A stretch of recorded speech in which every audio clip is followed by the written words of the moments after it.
Hello everyone. आज हम railway NTPC के प्रीवियस ईयर क्वेश्चन करेंगे और मैं बता देता हूँ हम टोटल 60 सेट सोल्व करेंगे। कौन से? प्रीवियस ईयर पेपर जो अभी हाल फिलहाल में पूछे गए थे, जो 2020-21 में जो CBT 1 की परीक्षा हुई थी उसमें ये सारे क्वेश्चन पेपर पूछे गए थे। और मैं बता दूं आपको, तो ध्यान रखेंगे किसी भी एग्जाम को आपको पता होना चाहिए, किसी भी एग्जाम को क्वालिफाई करने की, ठीक है, 4 प्रोसेस होती है। किसी भी एग्जाम को, इंडिया का टॉप से टॉप एग्जाम हो या कोई लो लेवल का एग्जाम हो, कोई गवर्नमेंट एग्जाम है, कोई भी एग्जाम है, जो फर्स्ट स्टेप है आपको क्या करनी है? कहीं से भी क्लासेस लेनी है, क्लासेस करनी है, खुद से करिए, यूट्यूब से कहीं से पढ़िए और अपने नोट्स बनाइए। सेकंड क्या है? नोट्स।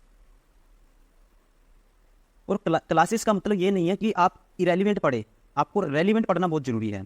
अगर इरेलीवेंट पढ़ेंगे तो आपका कुछ नहीं हो सकता, आपका कई साल बीत जाएंगे, आपका सिलेबस कंप्लीट हो ही नहीं पाएगा। ठीक है, सिलेबस कौन सा होना चाहिए? रेलीवेंट। और सिलेबस क्या होना चाहिए? लिमिटेड भी होना चाहिए आपका। ऐसा नहीं हो कि आप इतना सिलेबस आपके पास हो कि आप कर ही ना पाए, ठीक है, आप उसको रिवाइज भी ना कर पाए। और थर्ड प्रोसेस है रिवीजन। आपको क्या करनी है? रिवीजन करनी है। ये सब स्टूडेंट के लिए है जो आज से शुरुआत कर रहे हैं या शुरुआत कर चुके हैं। जो शुरुआत कर चुके हैं, जिन्होंने क्लासेस कर ली हैं, नोट्स बना लिए हैं, रिवीजन हो गई है, उनके लिए फिर फोर्थ प्रोसेस है। और फोर्थ प्रोसेस क्या है? Mock test. मॉक टेस्ट कौन से? ध्यान रखेंगे, कौन से? ये वाले प्रीवियस ईयर पेपर। इसके अलावा आपको कोई भी मॉक नहीं देना है। कुछ स्टूडेंट क्या है, कभी कहीं पे मॉक देंगे, इतने कोई किसी साइट से मॉक वो परचेज कर लेंगे। इतने टिपिकल क्वेश्चन है जिनका एग्जाम से कोई लेना देना नहीं है, वो क्वेश्चन वो सोल्व कर रहे हैं और वहाँ से क्या है, टाइम खराब होगा। ठीक है, वो भी रहा है बहुत सारे स्टूडेंट का। और जिसका असर किस पे पड़ता है? एग्जाम पे। क्योंकि एग्जाम में आज भी बेसिक ही क्वेश्चन पूछे जाते हैं। आप इतना कुछ माइंड में, इतना कूड़ा करकट आप भर लेते हैं, ठीक है, मोस्टली स्टूडेंट, जिसकी वजह से वो जो उनको क्वेश्चन आ रहे होते हैं वो भी भूल जाते हैं एग्जाम टाइम में। तो इसलिए कहने का मतलब ये है, आपको क्या पढ़ना है? रेलिवेंट पढ़ना है। और मॉक टेस्ट कौन से देने हैं? Only previous year paper. क्योंकि प्रीवियस ईयर पेपर भी आप दे लेते हो तो इसमें इतने सारे क्वेश्चन हो जाते हैं, ठीक है, जिससे आपका मोस्टली सिलेबस आपका सारा कंप्लीट रिवाइज हो जाएगा। इसके अलावा आपको कुछ नहीं करना। और अब डिपेंड होता है आपका यूटिलाइजेशन। आपका मतलब कि आप अपने आप को कितना इंप्रूव कर पाते हो इन प्रोसेस में, इन चारों प्रोसेस में सिलेक्शन। इन चारों की चारों प्रोसेस में सिलेक्शन उसी स्टूडेंट को होता है जो अपने आप को क्या कर लेता है? यूटिलाइज कर लेता है इन सभी चीज़ों के लिए। मतलब कि देखो, ये सारी चीज़ें सभी कर लेंगे। उसके बाद मॉक टेस्ट में आप स्पीड कितनी इंप्रूव कर पाते हो, किस पे डिपेंड करता है आप मॉक टेस्ट को एनालाइज कैसे करते हो, उसको सोल्व कैसे करते हो, वहाँ से क्या क्या चीज़ें आप सीखते हो। ठीक है, ये कैसे, यहाँ से क्या डिपेंड होता है? इन सभी प्रोसेस को करने के बाद आपको यूटिलाइज करना आना चाहिए चीज़ों को। क्योंकि एग्जाम में वही चीज़ें यूटिलाइज हो पाती हैं जिनकी आपने मल्टीपल टाइम प्रैक्टिस कर रखी हैं, ठीक है ना, जिनकी आपने मल्टीपल टाइम प्रैक्टिस कर रखी हैं। क्योंकि आपके पास बहुत कम टाइम होता है और एक लिमिटेड टाइम में आपको बहुत सारे क्वेश्चन सोल्व करने होते हैं। तो आप ध्यान रखेंगे, आपको ये 4 प्रोसेस फॉलो करनी है। इसके अलावा आपको कुछ नहीं करना, सिर्फ ये करने के बाद आपको प्रैक्टिस करनी है। ठीक है, previous year question paper start करते हैं। और इसमें हम क्या करेंगे? प्रीवियस ईयर पेपर में फुल मॉक करेंगे हम। फुल मॉक मीन्स जो भी 30 क्वेश्चन मैथ के आते हैं CBT 1 में, और 30 क्वेश्चन किसके आते हैं? रीजनिंग के, और 40 क्वेश्चन किससे आते हैं? GK GS। ठीक है, हम सभी सोल्व करेंगे। एक फुल मॉक होगा, ये आपके लिए एक स्पीड टेस्ट होगा। और इसमें यकीन मानिए, अगर आप मेरे साथ एक बार प्रैक्टिस कर लेते हो, आपको कुछ भी अलग से पढ़ने की जरूरत नहीं है अपने नोट्स के अलावा, क्लासेस के अलावा। फर्स्ट क्वेश्चन है, सुकन्या समृद्धि योजना क्या है? सुकन्या समृद्धि योजना क्या है? ठीक है, तो ऑप्शन ए है 10वीं कक्षा में पढ़ने वाले लड़की लड़कियों के लिए साइकिल प्रदान करने की योजना, लड़कियों में आत्मरक्षा कौशल विकसित करने की योजना, महिलाओं रोजगार देने व कौशल प्रदान करने की योजना, बालिकाओं के लिए एक लघु जमा योजना। ये क्वेश्चन पूछा गया था CBT 1 में, ठीक है, NTPC 2020। तो ध्यान रखेंगे, ठीक है, जो सुकन्या समृद्धि योजना है, यह एक स्मॉल डिपॉजिट स्कीम है जिसमें आप 250 और मैक्सिमम 1.5 लाख रुपए तक आप डिपॉजिट करा सकते हैं। ठीक है, ये क्या है? एक स्मॉल डिपॉजिट स्कीम। तो कौन सा ऑप्शन होगा? कह सकते हैं हिंदी में बालिकाओं के लिए एक लघु जमा योजना। लघु जमा योजना। तो इसमें कितने पैसे जमा करा सकते हैं? Minimum 250, maximum 1.5 lakh. ठीक है, नेक्स्ट क्वेश्चन है, ये रीजनिंग का क्वेश्चन है। दोस्तों का एक समूह इस प्रकार की व्यवस्था में बैठा है कि उनमें से प्रत्येक एक अष्टभुज के एक कोने पर बैठा है। ठीक है, तो किसकी बात हुई है? अष्टभुज की। एग्जाम में आपको क्या करना है? सबसे पहले अष्टभुज बनाना है जल्दी से जल्दी।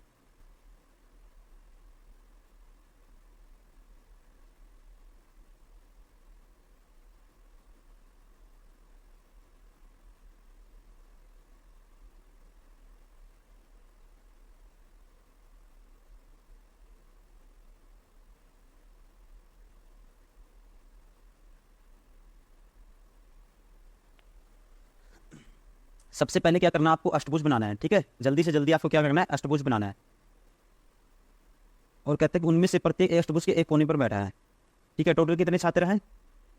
दोस्तों का एक समूह सभी केंद्र की ओर मुकर के बैठे हैं। मेधा राधा के विकर्ण सामने बैठी है। देखो अष्टभुज है। ठीक है, तो 8 पॉइंट देख लेते हैं कौन सी हैं। 1 2 3 4 5 6 7 8। ठीक है, तो जो दिया है वही लिखेंगे। मेधा राधा के विकर्ण सामने बैठी है। मान लेते हैं कौन बैठी है यहाँ पे?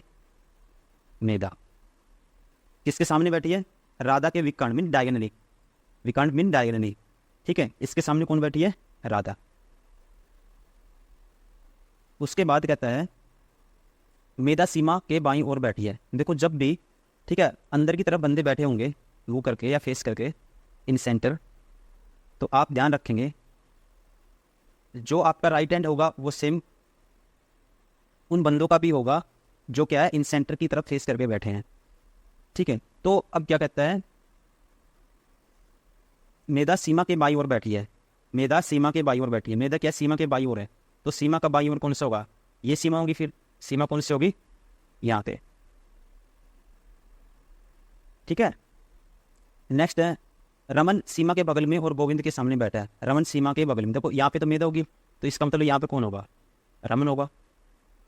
और किसके सामने बैठा है? गोविंद के सामने बैठा है। किसके? गोविंद के सामने। तो इसके सामने कौन बैठा है?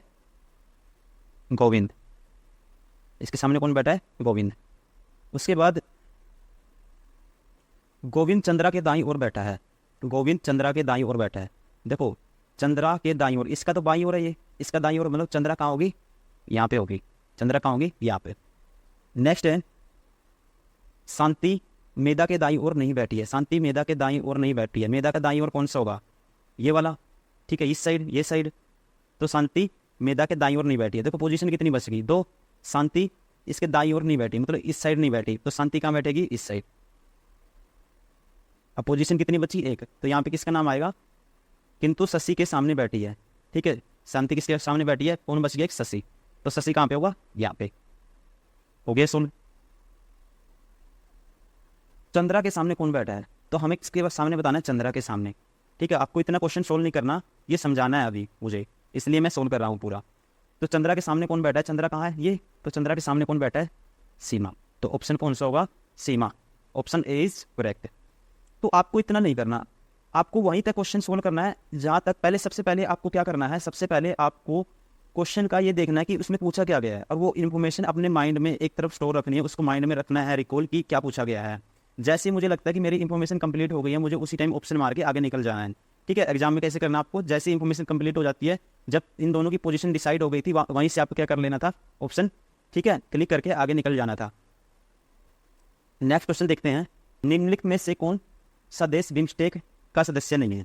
ठीक, तो ध्यान रखेंगे बिम्स्टेक एक इंटर रीजनल मल्टीलेटरल ऑर्गेनाइजेशन है जो क्या करती है? अपने राष्ट्रों के बीच आर्थिक सहयोग को बढ़ावा देती है। ठीक है, ये क्या करती है? आर्थिक सहयोग को बढ़ावा देती है, जिसकी स्थापना कब हुई थी? स्थापना कब हुई थी? 1997 में।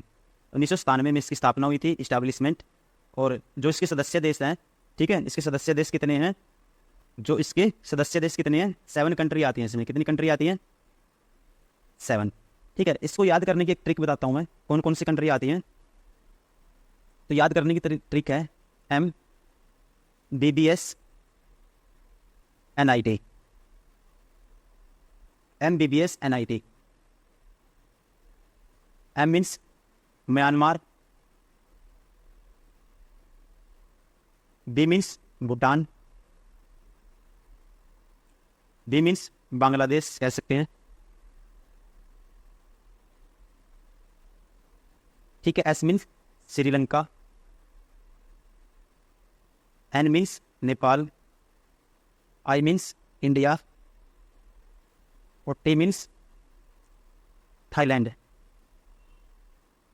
ठीक है। तो ध्यान रखें कितनी कंट्री आती है इसमें, 1 2 3 4 5 6 7, कितनी कंट्री आती है, 7 कंट्री आती हैं। अब आपको अगर ये ट्रिक याद है, इतना इजी है यहाँ आपके लिए, अगर आप ये ट्रिक याद कर लेते हो तो आप देखते ही बता देते। तो इसका कौन सा ऑप्शन होगा, बिम्स्टेक का सदस्य नहीं है, तो आप कौन सा सदस्य नहीं है, मालदीव, ठीक है। तो कौन सा सदस्य इसका नहीं है, मालदीव, ठीक है। कौन सा ऑप्शन होगा, ए। नेक्स्ट क्वेश्चन है, पहले आप खुद से ट्राई करिए। एक वस्तु का लागत मूल्य अंकित मूल्य का 75% है। कहता है सीपी है जो पोस्ट प्राइस है, जो सेलिंग प्राइस का, सॉरी जो पोस्ट प्राइस है मार्क प्राइस का क्या है, 75%, ठीक है। मान लेते हैं ये सीपी है, ये एसपी है और ये क्या है, एमपी मार्क प्राइस है। 75% की फ्रैक्शन आपको पता होना चाहिए क्या होता है, आप कहेंगे 3/4, ठीक है। बटे में 100 करेंगे, क्या आएगा 3/4। जो इसका 75% कौन है, सीपी है।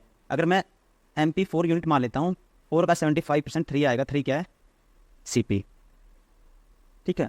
अब डिस्काउंट देता है, यदि 15% की छूट दी जाए तो लाभ या हानि प्रतिशत ज्ञात करें। 15% की छूट देनी है, तो 15% ईजी करने के लिए डिस्काउंट किस पे दिया जाता है, मार्क प्राइस पे। तो 15%, ठीक है, इसका निकालेंगे एमपी को, रिमिस माइनस करेंगे 15%, तो 15% मीन्स 3/20, 400 का 3/20 निकालेंगे, क्या आएगा 60 माइनस करेंगे इसमें से, तो जो एसपी क्या आएगा, एसपी आएगा जी 340, ठीक है। अब रेशियो ले लेंगे सभी का, तो मुझे क्या निकालना है, प्रॉफिट एंड लॉस। तो कहता है हानि आप, तो लाभ या हानि प्रतिशत ज्ञात करें। अब सीपी है 30, इसको भी कैंसिल आउट कर दो आगे, 15 17, कुछ चीज़ सीपी क्या है 15 है, एसपी सेलिंग प्राइस विक्रय मूल्य क्या है 17 है, तो क्या हो रहा है प्रॉफिट 2 यूनिट का किसके पीछे, 15 के पीछे, इंटू में 100, तो 5 3 जा 5 पे करेंगे 20, तो 40/3, 40/3 क्या आएगा 13, सही, 1/3% या 13.33%, ठीक है। तो कितने का प्रॉफिट हो रहा है 13.33%, कौन सा ऑप्शन होगा, सी। हरीश के मासिक वेतन, ठीक है, 45,000 रुपये में से 1/3 शिक्षा पर और 2/6 भोजन व अन्य आवश्यकताओं पर खर्च होता है, तो शेष वेतन की वह बचत करता है, तो बचत की राशि ज्ञात करें। देखो हरीश का जो मासिक वेतन है कितना है, इनकम उसकी 45,000, इसमें से कहता है ये 1/3 कहाँ पे खर्च करता है, एजुकेशन पे, ठीक है। और इसी का 1/3 ध्यान रखेंगे, बचे हुए का नहीं, रिमेनिंग का नहीं, इसी का। ऐसे क्वेश्चन भी होते हैं सक्सेसिव कॉन्सेप्ट में जिसमें क्या पूछता है, वो बचे हुए का, तो इसी का पूछा है इसने, मतलब इसी का 2/6, 2/6 मीन्स 1/3, ठीक है। कहाँ पे, भोजन व अन्य आवश्यकताओं पर खर्च करता है, तो मतलब टोटल खर्च कितना करता है, ये दोनों 1/3 इक्वल टू 1/3 प्लस 1/3 क्या आएगा 2/3, 2/3 वो खर्च करता है, तो बचाता कितना है, तो सेविंग क्या होगी इसकी, 2/3 खर्च करता है, ठीक है, तो बचाता कितना है वो 1 माइनस कर देंगे, 1/3 बचाता होगा क्योंकि 1 में से माइनस करेंगे 2/3, तो बचाता कितना है 1/3, तो 45,000 का 1/3 निकालेंगे, क्या आएगा 15,000, ठीक है। तो कौन सा ऑप्शन होगा 4। मुझे सोल्व करके दिखाना है आपको, कई स्टूडेंट है जिनको नहीं आता, कई है कि इसको देखते ही सोल्व कर देंगे, ठीक है, इसलिए मुझे सोल्व करना पड़ रहा है। आपको डायरेक्ट निकालना था, ठीक है, आपको डायरेक्ट निकालना था, या ऐसे करना था 1/3 इसका 15,000, फिर इस माइनस करेंगे, ठीक है, इसका, और 1/3 फिर इसका 45 जगह 15,000, 15 + 15 30,000, 30,000 माइनस करेंगे तो बचाता कितना है वो 15,000।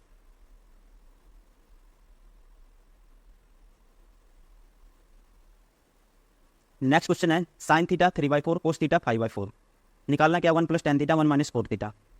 तो साइन थीटा tan थीटा निकालेंगे सबसे पहले आप, tan थीटा क्या आएगा साइन थीटा बटे में कोस थीटा करेंगे, ठीक है, डायरेक्ट पता होना चाहिए आपको क्या आएगा 3/5, तो मैं करके दिखा देता हूँ। साइन थीटा बटे में कोस थीटा, साइन थीटा की वैल्यू 3/4 रख दी, कोस थीटा की वैल्यू 5/4 इस पर रखेंगे तो रिवर्स हो जाएगा 4/5, तो tan थीटा की वैल्यू क्या आएगी, tan थीटा की वैल्यू आएगी 3/5।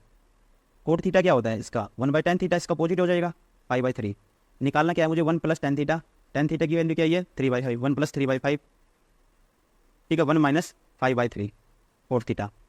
तो क्या आएगा 5 + 3 8/5, ये क्या आएगा 3 - 5 - 2/3, 3 ऊपर जाएगा, ठीक है, क्या हो जाएगा 24 / 10, माइनस का कैंसिल आउट करेंगे तो -12/5, -12/5 कौन सा ऑप्शन है 4।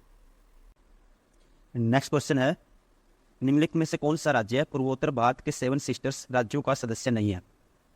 तो आप ध्यान रखेंगे तो कौन सा ऑप्शन होगा इसका सिक्किम, कौन सा ऑप्शन होगा सिक्किम। इसकी एक ट्रिक है याद करने की, देखो त्रिपुरा है टी से, मिजोरम एम से, मेघालय है। देखो मैं ट्रिक बताता हूँ इसकी क्या है,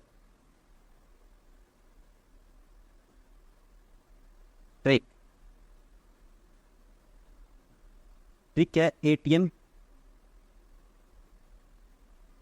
आना मम्मी, ये ट्रिक है इसकी याद करने की, ठीक है, एटीएम आना मम्मी।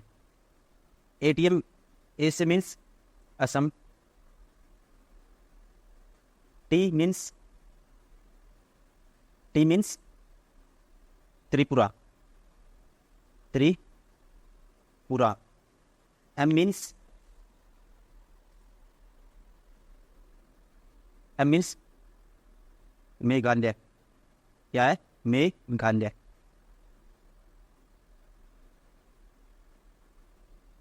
एटीएम आना आ means Arunachal Pradesh,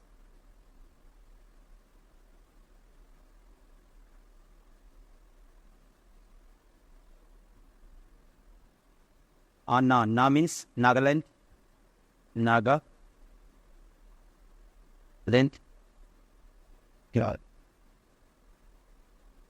M means Manipur,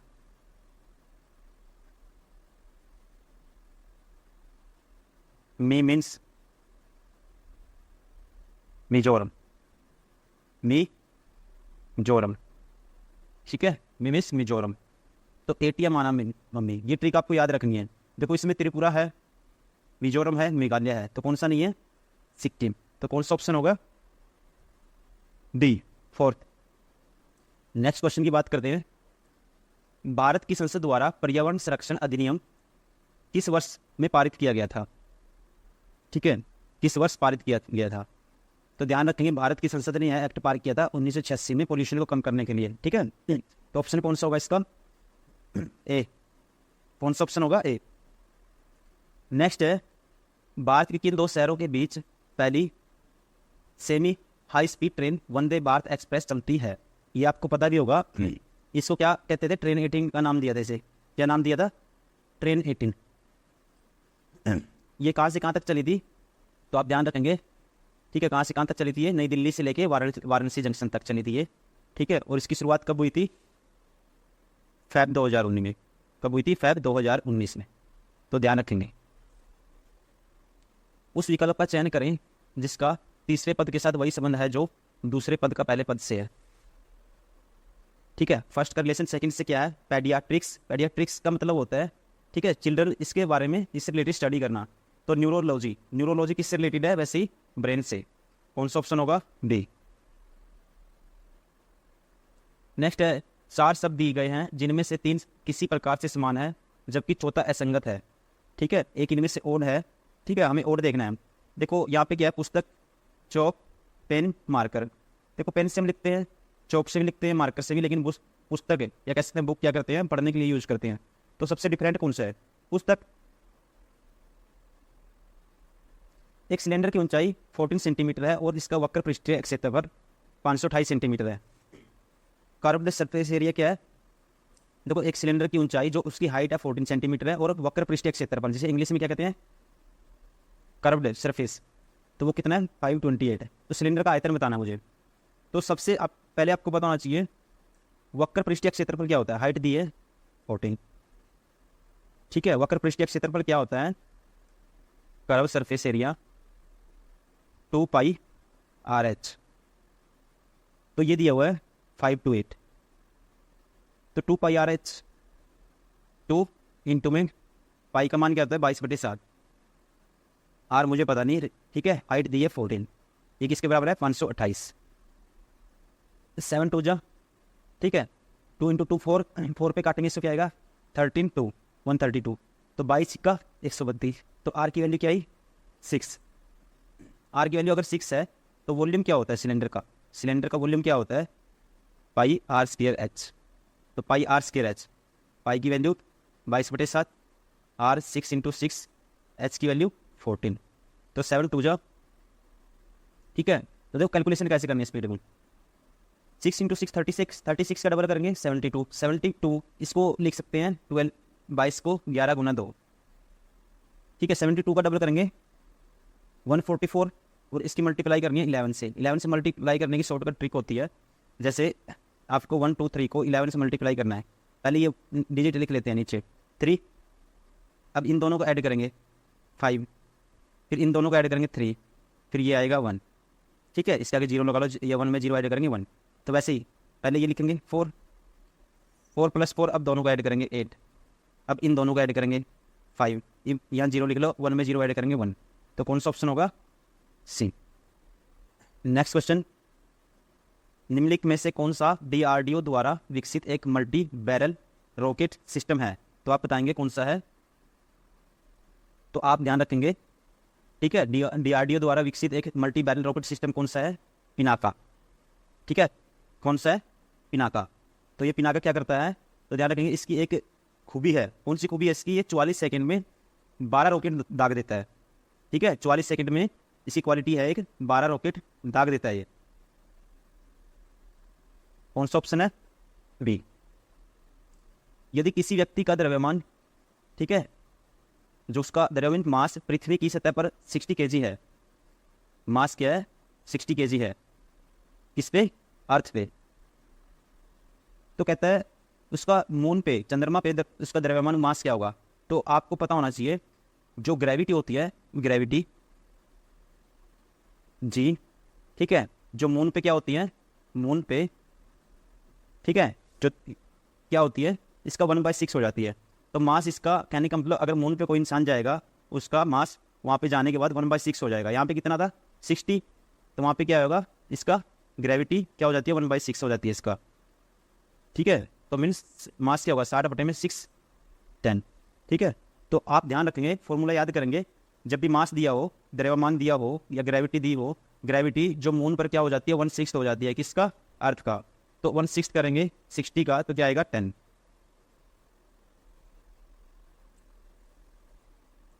next question है 15, वर्ष 2019 के लिए ये 55वें 55th ज्ञानपीठ पुरस्कार से किसे सम्मानित किया गया था, ठीक है। तो इसका ऑप्शन कौन सा है, किसको मिला था ये, ध्यान रखेंगे ए अच्युतन नंबूत्री को। और इससे इंपॉर्टेंट ये है कि अब किसको मिला है, अब किसको मिला है, तो अब दिया गया है 58वां, ठीक है 58। एक मिला है जगद्रु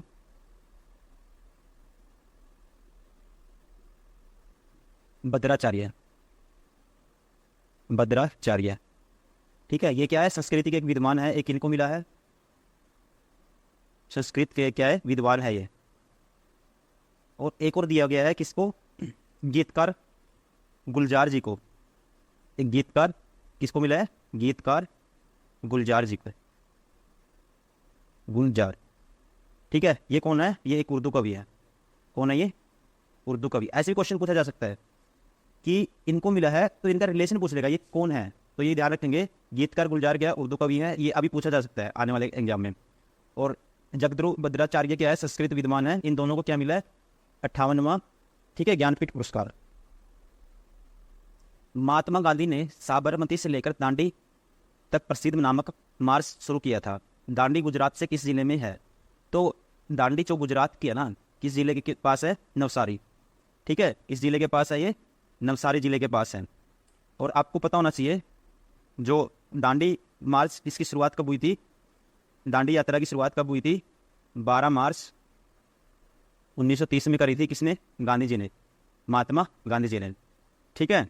और इसमें क्या हुआ था 78 सत्याग्रहियों ने पार्टिसिपेट किया था, 78 सत्याग्रहियों ने क्या किया था इस पे, इसमें पार्टिसिपेट किया था, ठीक है। और कितनी लंबी यात्रा की थी 241 मील की। ठीक है, तो क्वेश्चन क्या पूछा गया था, दांडी गुजरात के किस जिले के पास है, नवसारी। नेक्स्ट क्वेश्चन है, निम्नलिखित में से कौन सा दर्रा श्रीनगर और लेह को जोड़ता है। तो ध्यान रखेंगे आप, समुद्र तल से 3528 मीटर की ऊंचाई पर एक दर्रा स्थित है, ऊंचाई पर एक दर्रा स्थित है जिसे क्या कहते हैं, जोजिला दर्रा, जोजिला दर्रा। ठीक है, यह किस किस को जोड़ता है, ध्यान रखेंगे आप।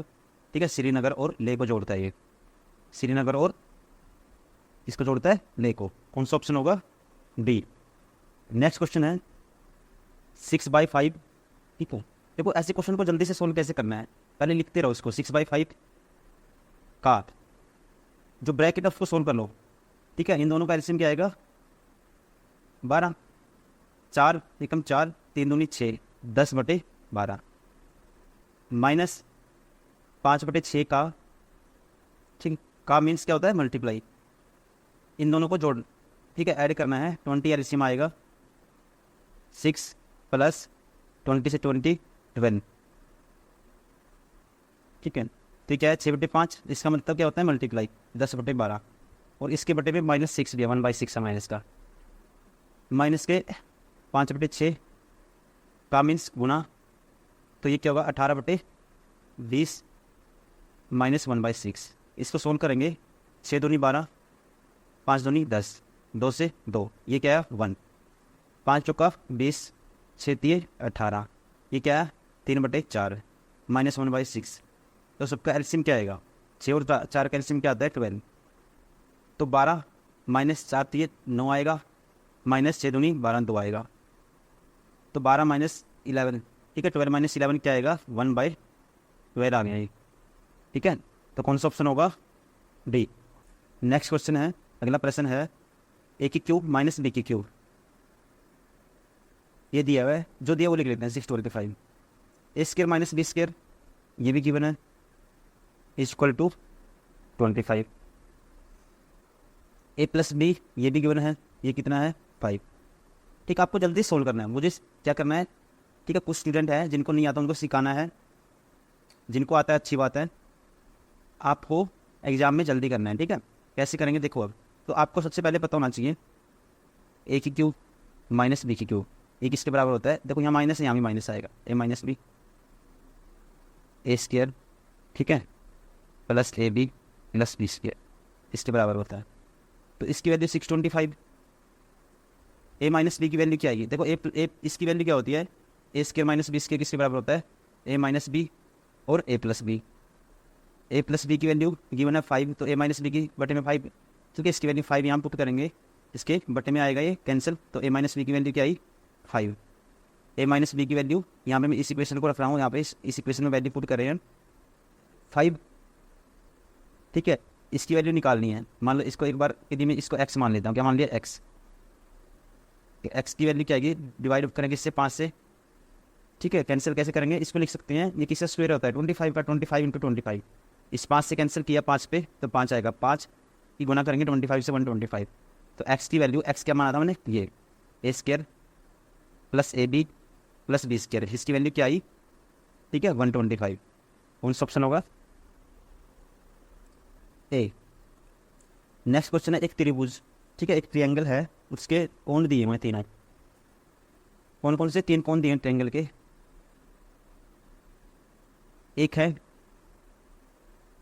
2x, एक है 3x माइनस 8, एक है 5x माइनस 12। तो मुझे बड़े कोण की माप बतानी है। ठीक है, बड़ा कोण कौन सा है, तो आपको पता होना चाहिए तीनों एंगल का सम क्या होता है। ठीक है, मान लेते हैं एंगल ए, डी और सी।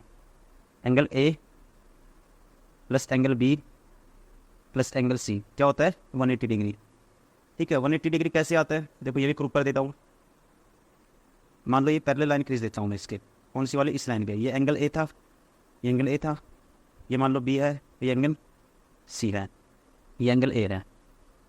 अब ये एंगल सी है, अल्टरनेट एंगल देखेंगे, ये एंगल सी है ये वाला, अब जेड बनेगा, ये सी है तो ये भी सी होगा। ठीक है, अभी ये भी लाइन देखो, ये भी जेड बन गया, ये भी है तो ये भी होगा। क्यों? दो पैरेलल लाइन के बीच में अल्टरनेट एंगल क्या होते हैं? इक्वल होते हैं। ठीक है, तो ये तो ए है ही है। अब एक लाइन लीनियर एंगल हो गई, लीनियर पेयर ऑफ एंगल क्या होता है? सम क्या होता है? 180। एक ही लाइन में जो एंगल, ठीक है, लाइक करेंगे उन सबका जोड़ क्या आता है? 180। तो angle A plus B plus C, यहाँ से क्या प्रूव हो गया?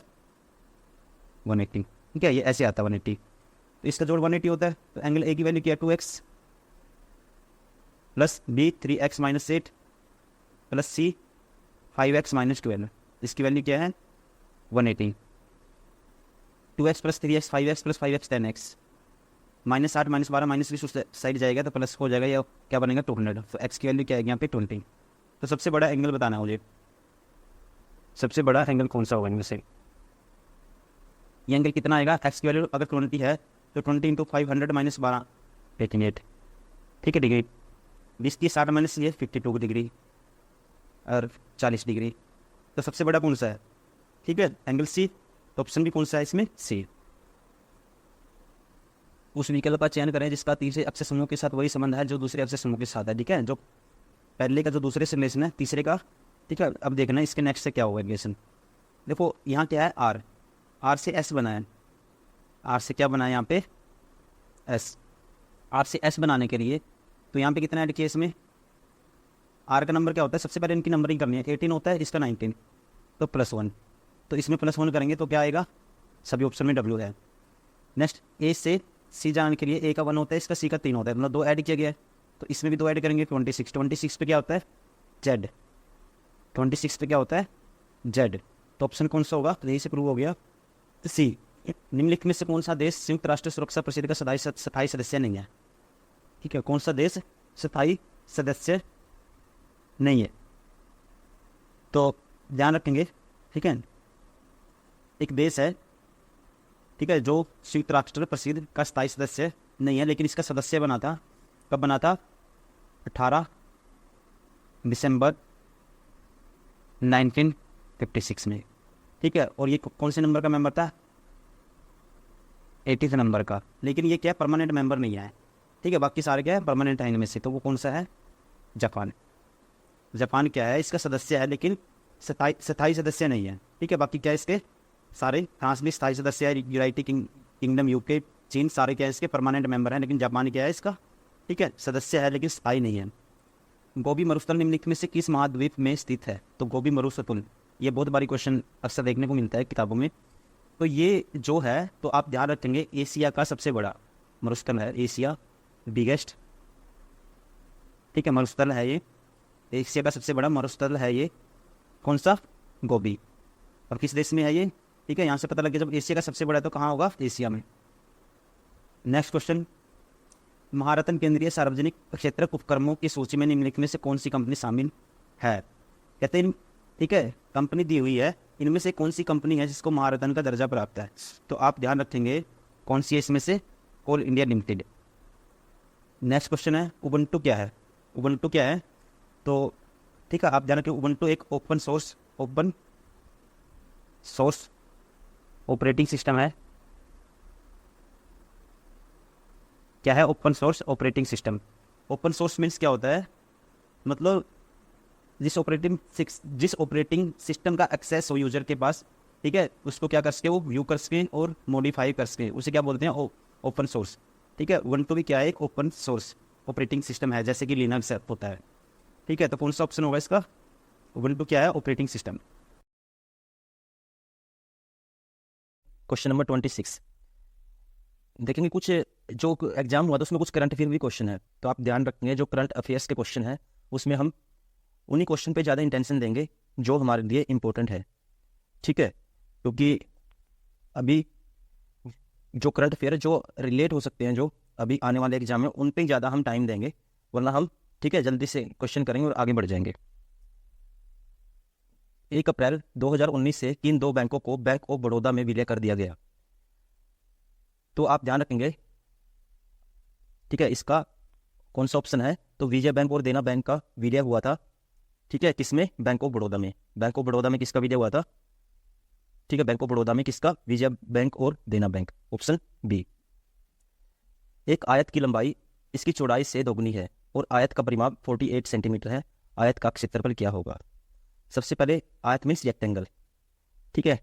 रेक्टेंगल कैसा होता है, ये रेक्टेंगल है, ठीक है। जो आमने सामने की जो भुजाएं हैं वो क्या होती हैं, इक्वल होती हैं, ठीक है। इसमें कहा गया है आयत की लंबाई चौड़ाई से दोगुनी है, तो लंबाई लेंथ मान लेता हूँ 2x, तो ब्रेथ क्या होगी, x होगी।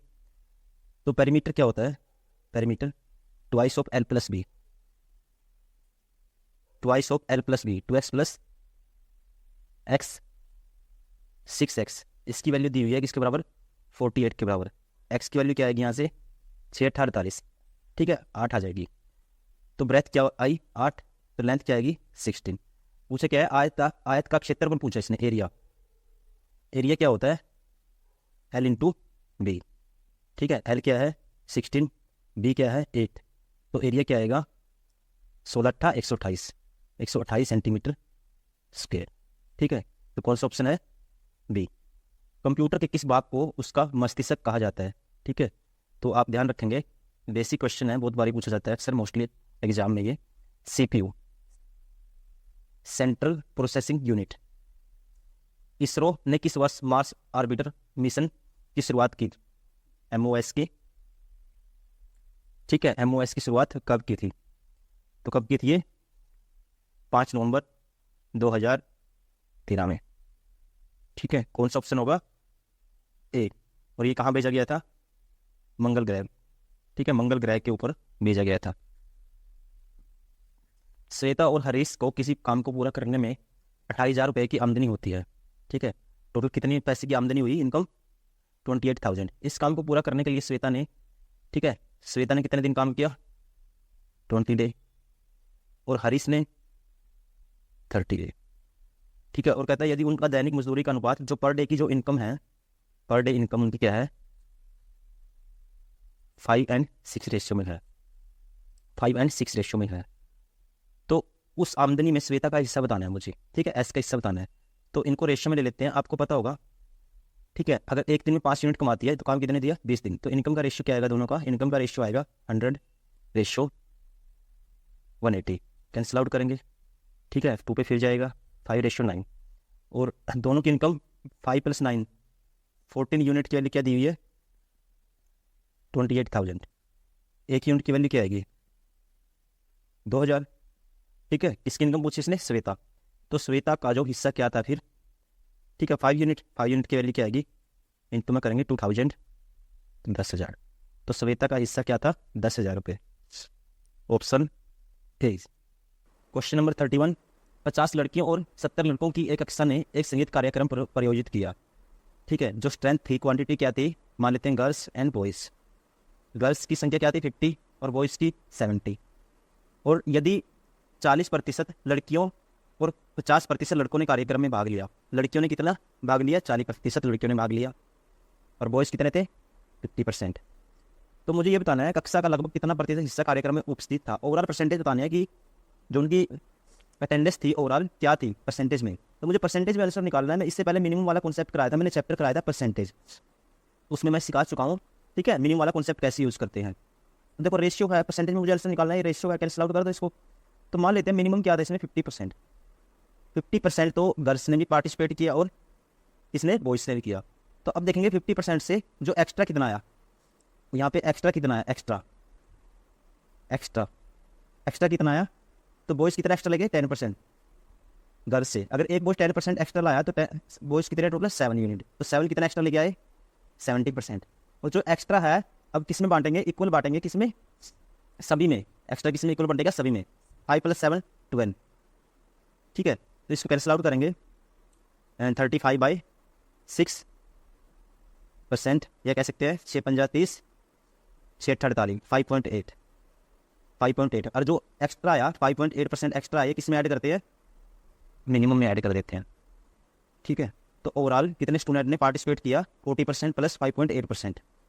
तो क्या आंसर आना था हमारा, 45.8%। तो अप्रोक्सीमेट पूछा है, अप्रोक्सीमेट क्या आएगा, किसके आसपास है ये, 46% के। तो ऑप्शन कौन सा होगा, डी।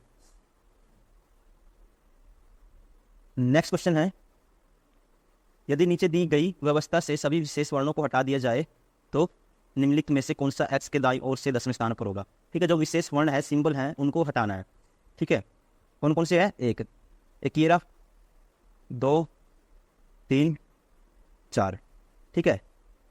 अब इसे सिंबल मैंने हटा दिए तो एक ही है 5। मुझे एक्स के राइट साइड में 10th नंबर पे देखना क्या आएगा।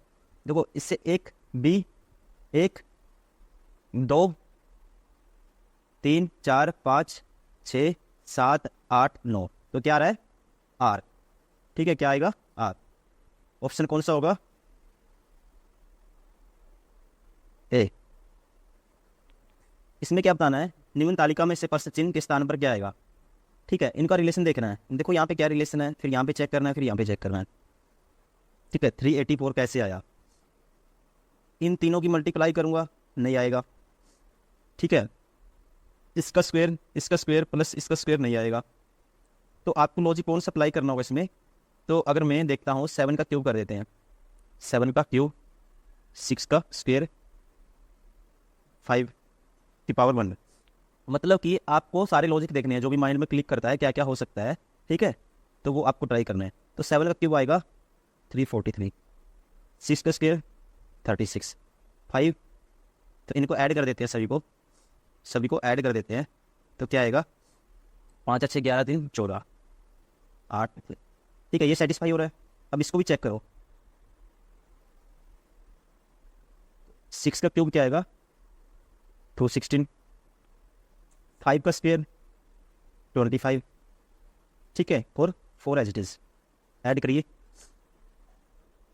216 प्लस 25 241 4 245, ये भी सेटिस्फाई हो गया, ठीक है। ये भी सेटिस्फाई हो गया। तो मतलब यही प्रोसेस है। तो 5 का क्यूब 125, 5 का क्यूब, इसका क्यूब करेंगे, इसका स्क्वायर करेंगे, ठीक है। इसकी पावर 1 है।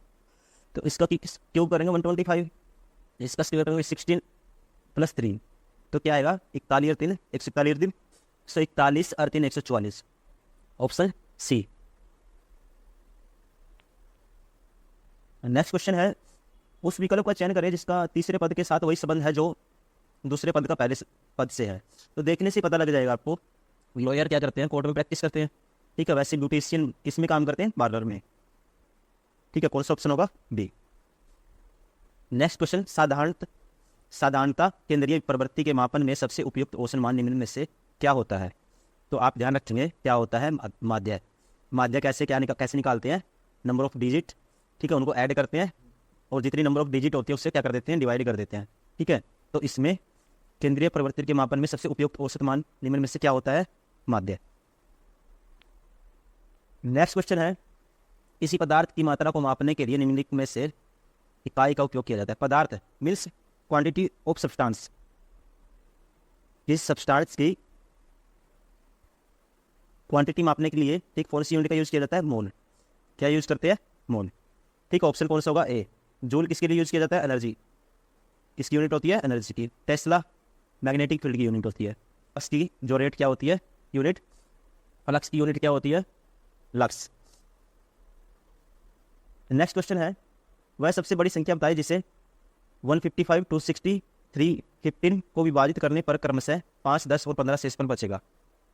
वह सबसे बड़ी संख्या बताइए जिसे 155 260 315 को विभाजित करने पर क्रमशः 5 10 और 15 शेषफल बचेगा। तो इसमें क्या कॉन्सेप्ट यूज करना है, सबसे पहले आपको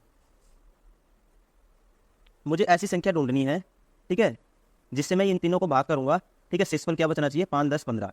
तो मैं पहले ये चेक करूंगा कि वो संख्या क्या होगी। देखो ये शेषफल बचा है, अगर मैं इसको घटा देता हूँ 155 में से क्या माइनस कर देता हूँ 5, और 260 में से 10 और 315 में से 15, तो वह संख्या वो आएगी जो इन तीनों को भाग करेगी। वो क्या आएगी, इन तीनों का HCF, ठीक है। 150 250 और 300, इसका HCF देखना है मुझे। HCF क्या होगा, वो कॉमन नंबर होगा जो इन तीनों को भाग करेगा, ठीक है। तो इसका HCF क्या आएगा, देखो एक तो 10 कॉमन आ रहा है, और 10 के साथ और क्या कॉमन आ रहा है, 30 25 और 15 में 5 कॉमन आ रहा है। तो मतलब संख्या क्या होगी, HCF क्या आएगा 50, HCF क्या आएगा 50। तो 50 वह नंबर है, ठीक है, जिससे हम इन तीनों को भाग करेंगे तो रिमाइंडर क्या बचेगा, 5 10 एंड 15, ऑप्शन डी। रासतरंगिणी के लेखक कौन है, ठीक है, बहुत ही फेमस क्वेश्चन है। कौन सा है ऑप्शन इसका, ठीक है। इसका आंसर क्या आएगा, कल्हण।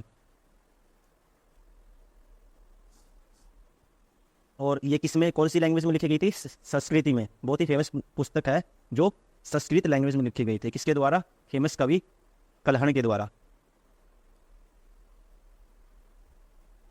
नेक्स्ट क्वेश्चन है 3400 रुपए की राशि पर 4 वर्ष का साधारण ब्याज 680 रुपए है, तो ब्याज की दर ज्ञात करें। देखो जो 4 वर्ष का सिंपल इंटरेस्ट है कितना? 680। दर रेट क्या होती है? रेट अगर मैं 1 वर्ष का ब्याज निकाल लेता हूँ, ठीक है, प्रिंसिपल पे, तो मुझे पता लग जाएगा रेट क्या होती है, ठीक है, रेट निकाल सकता हूँ मैं। तो 1 वर्ष का क्या आएगा ब्याज? 4 पे डिवाइड करके 17 चौके 170, 170 पे ब्याज मिलेगा उसको, कितने पे? 3400 रुपये पे। तो रेट क्या आएगी? इनको में 100 कर देते हैं, परसेंटेज लगाते हैं साथ में। 0 से 0, 17 दूनी 34, 0 से 1 0 कैंसिल, 2 पे 5, तो रेट क्या आएगी? 5%। Option C. नेक्स्ट क्वेश्चन, किसी समचतुर्भुज के, ठीक है, रोम्बस के आसन मीन एडजस्ट एंगल का अनुपात 3:6 है, ठीक है। तो मुझे बताना है रोम्बस के सबसे छोटे कोण की माप क्या होगी? सबसे छोटे कोण की माप क्या होगी? देखो रेशियो दिया हुआ है एंगल का, क्या दिया हुआ है? 3:6। तो आपको पता होना चाहिए रोम्बस के जो एडजस्ट एंगल है, एडजस्ट एंगल का सम क्या होता है? 180। तो कह सकते हैं 3 + 9 यूनिट की वैल्यू, ठीक है, किसके बराबर है? 180 के। तो 1 यूनिट की वैल्यू किसके बराबर आएगी? 20 के बराबर। अगर 1 यूनिट की वैल्यू 20 है, ठीक है, तो मुझे छोटे कोण की माप बतानी है। छोटा कोण क्या है? 3 यूनिट इंटू 20 करेंगे तो आंसर क्या आएगा? 60। आंसर 60। क्वेश्चन नंबर 41, चित्रकला की पटचित्र शैली निम्नलिखित में से किस राज्य की सबसे प्राचीन और लोकप्रिय कला है? तो आप ध्यान रखेंगे, ठीक है, यह उड़ीसा राज्य की सबसे प्राचीन और लोकप्रिय कला है, ठीक है। कौन से राज्य की? उड़ीसा। नेक्स्ट क्वेश्चन है,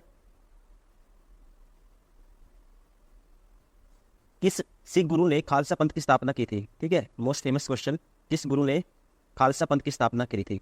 तो आपको पता है, ठीक है, पता ही होगा किसने करी थी? गुरु गोविंद सिंह जी ने। खालसा पंथ की स्थापना गुरु गोविंद सिंह ने करी थी। कब करी थी? 1699 में, ठीक है, 1699 में। और ये कहाँ की गई थी? चंडीगढ़ से, ठीक है, 85 किलोमीटर दूर। कहाँ की गई थी? चंडीगढ़ से 85 किलोमीटर दूर आनंदपुर साहिब में, आनंदपुर साहिब, ठीक है। कौन सा ऑप्शन होगा? बी। नेक्स्ट क्वेश्चन, निम्नलिखित में से कौन सा स्मारक दिल्ली में स्थित नहीं है? पता ही होगा आपको, अलाई दरवाजा दिल्ली में है, हुमायूं का मकबरा दिल्ली में है, इंडिया गेट दिल्ली में है। दिल्ली में कौन सा नहीं है? बुलंद दरवाजा। और बुलंद दरवाजे का निर्माण किसने करवाया था? अकबर ने करवाया था। कहाँ पे? फतेहपुर सीकरी में, फतेहपुर सीकरी में, ठीक है, ध्यान रखेंगे। कौन सा ऑप्शन है? ए। नेक्स्ट क्वेश्चन है, निम्नलिखित में से कौन सी बीमारी विषाणु के द्वारा होता है? ठीक है, वायरस से कौन सी डिजीज होती है इसमें से? जिसे चेचक भी बोलते हैं, चेचक या चिकन पॉक्स, और क्या क्या बोलते हैं इसको? छोटी माता। ये किससे होती है? ये एक वायरल डिसीज है, ठीक है। और कौन से वायरस से होती है? वेरिसेला जोस्टर वायरस,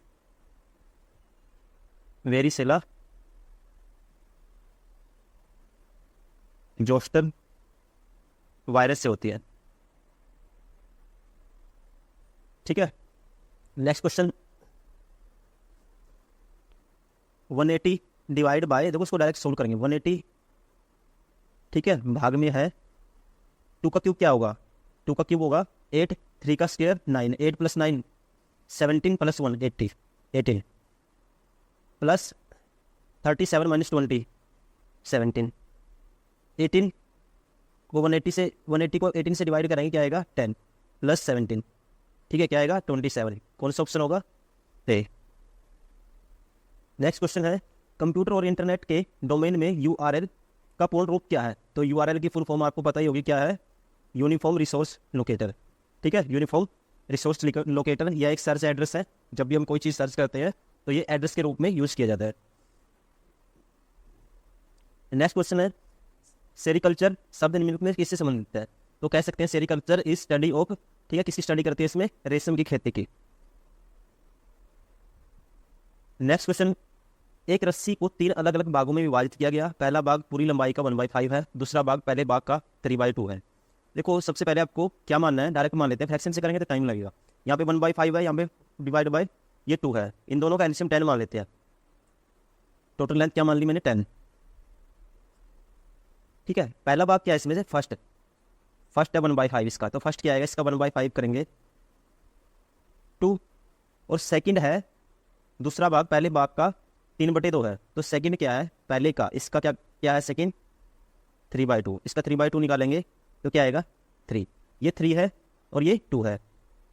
तो तीसरा भाग रस्सी का कितना अंश है पहले, ठीक है, पहले भाग का नहीं पूछा इसने, तीसरा भाग रस्सी का कितना अंश है, मतलब टोटल लेंथ का तीसरा भाग कितना अंश है, तो 2 + 3 फर्स्ट एंड 2 मिला के कितना हुआ 5, तो तीसरा भाग थर्ड पार्ट कितना बचेगा 10 - 5 5 बचेगा।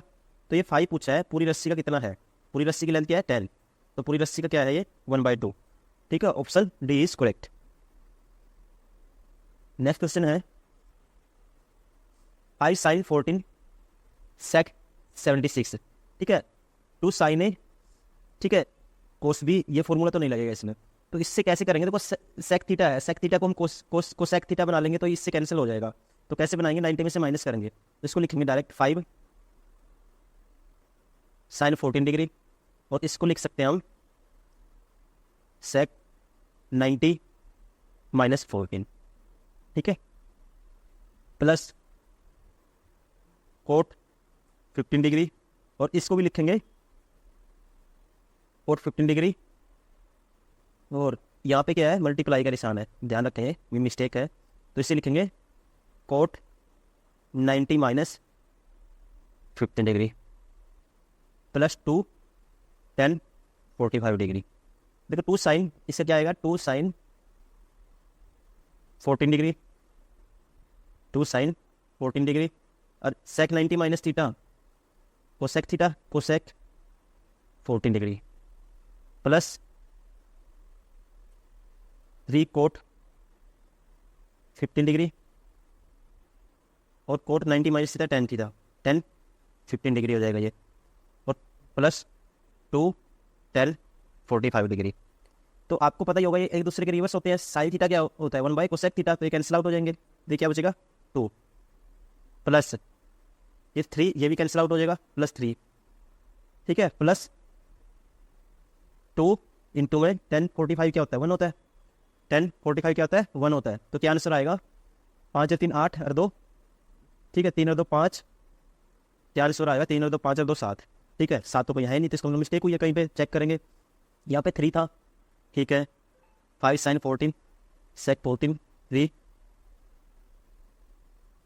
अच्छा यहाँ 5 था, यह क्या था 5 था, ये क्या था 5, तो यहाँ 5 आएगा, तो 5 + 3 8 + 2 10, ठीक है, तो क्या आंसर आएगा 10, ऑप्शन सी। नेक्स्ट क्वेश्चन, निम्नलिखित में से कौन सहजीवी संबंध को दर्शाता है, ठीक है, सहजीवी मीन्स सिम्बायोटिक रिलेशनशिप को, जो अपना भोजन अपने आप बना सकते हैं, तो उसमें क्या आता है शैवाल, ठीक है, काई, ठीक है, ऑप्शन क्या होगा बी, फ्यूनेरिया नहीं आता, जल तिप्तिया नहीं आता, यूरोथ्रिक्स नहीं आता, तो कौन सा ऑप्शन है सहजीवी संबंध को कौन सा दर्शाता है काई।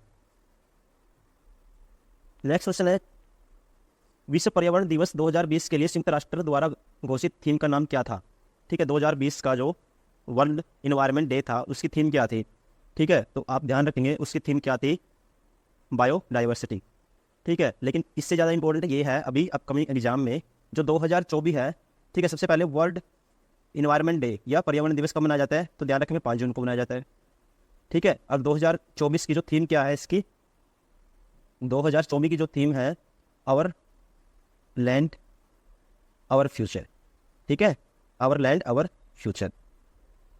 नेक्स्ट क्वेश्चन, प्रार्थना समाज के संस्थापक कौन थे, तो आपको पता ही होगा प्रार्थना समाज के स्थापक कौन थे, आताराम पांडुरंग थे, इन्होंने प्रार्थना समाज की स्थापना करी थी, ठीक है, कब करी थी 31 मार्च 1867 में करी थी, 31 मार्च 1867 में करी थी, और यह एक सामाजिक और धार्मिक सुधार में अग्रणी समाज था।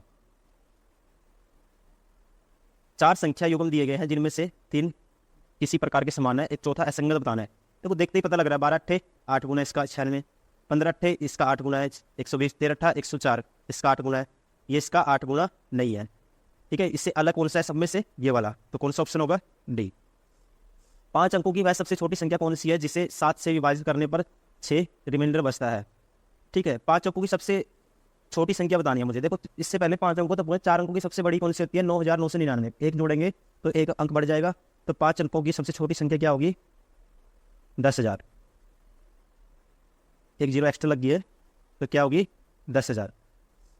10,000 मुझे रिमाइंडर 6 बचाना है, तो पहले इसको 7 से डिवाइड करो। देखो कितना बचेगा 7 से भाग करने पर। 10,000 को 7 से भाग करेंगे क्या आएगा? 7 एकम 7, बचेंगे 3। ये जीरो उतारेंगे नीचे, 7 चौक 28, बचेगा 2। ये जीरो नीचे उतरेगी, 7 दूनी 14, बचेगा 6। अब ये जीरो नीचे उतरेगी, 7 56, बचेगा 4। लेकिन मुझे बचाना कितना था? 6। मतलब इसमें 2 और एक्स्ट्रा होना चाहिए 6 बचाने के लिए। तो 10,000 में 2 ऐड करेंगे तो 10,002। कौन सा ऑप्शन होगा? ए। निम्नलिखित में से किस माध्यम में से ध्वनि नहीं जा सकती? तो आपको पता ही होगा, निर्वात, ठीक है, वैक्यूम, ठीक है। इसमें क्या है? साउंड की स्पीड होती है जो 0 होती है। Speed of sound in vacuum is 0। तो कौन सा ऑप्शन है? बी। दिए गए विकल्पों में से उस शब्द का चयन करें जिसे दिए गए शब्द के अक्षरों का उपयोग करके नहीं बनाया जा सकता है। ठीक है, देखो इसमें से ये पहला बन सकता है, जी है, आर है, यू है, ठीक है, एन नहीं है, तो पहले ही ऑप्शन हो गया एन। इसमें से ये करंट है, ये नहीं बना सकते हम इसमें से। नेक्स्ट क्वेश्चन है, 2 धनात्मक संख्याओं का अनुपात 3:7 है। संख्याओं का अनुपात क्या है? 3:7 है। और इनका एलसीएम क्या है? एलसीएम दिया हुआ है 231 है। तो छोटी संख्या क्या होगी? तो छोटी संख्या क्या होगी? मान लो एलसीएम कैसे आएगा? मान लो ये 3x है, 7x है, तो एलसीएम 3x और 7x क्या आएगा? ये 3x है, ये 7x है, तो x तो कॉमन है एलसीएम निकालने के लिए। 7 और 3 का एलसीएम 21x आ जाएगा। और यहाँ पे एलसीएम इसकी वैल्यू किसके बराबर है? 231 के बराबर है। तो एक यूनिट की वैल्यू क्या आएगी? 21 से काटेंगे 21, 1 जा 2 बजेगा 21, 11 है। ठीक है, x की वैल्यू 11 है, तो अगर x की वैल्यू 11 है, ठीक है, तो छोटी संख्या क्या आएगी? 11 3 33। Option A.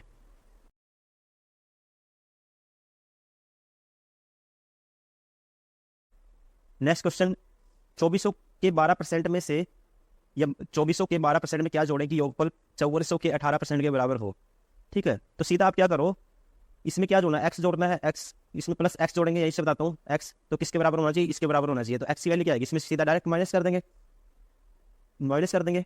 तो 5400 का 18% है, तो 2 जीरो से ये बटे में है, इससे ये कैंसिल, तो 54 गुना में 18, ये उस साइड जाएगा, माइनस हो जाएगा। 2 जीरो से 2 जीरो इसकी भी कैंसिल हो जाएंगे, परसेंटेज के नाम का बटे में 100 आएगा। तो ठीक है, तो 24 गुना 12 है, 24 गुना 12 है। तो इसमें से क्या कॉमन आ रहा है? 36 कॉमन आ रहा है। देखो 6 कॉमन आ रहा है, 6 इसमें से भी आएगा, 6 इसमें से भी आएगा, 6 इसमें से भी आएगा, 6 इसमें से भी आएगा। 6 कॉमन लिया, 6 निमा 54 9 आएगा। 6 कॉमन लिया 3 आएगा, माइनस 6 कॉमन लिया 4 आएगा, 6 कॉमन लिया 2 आएगा।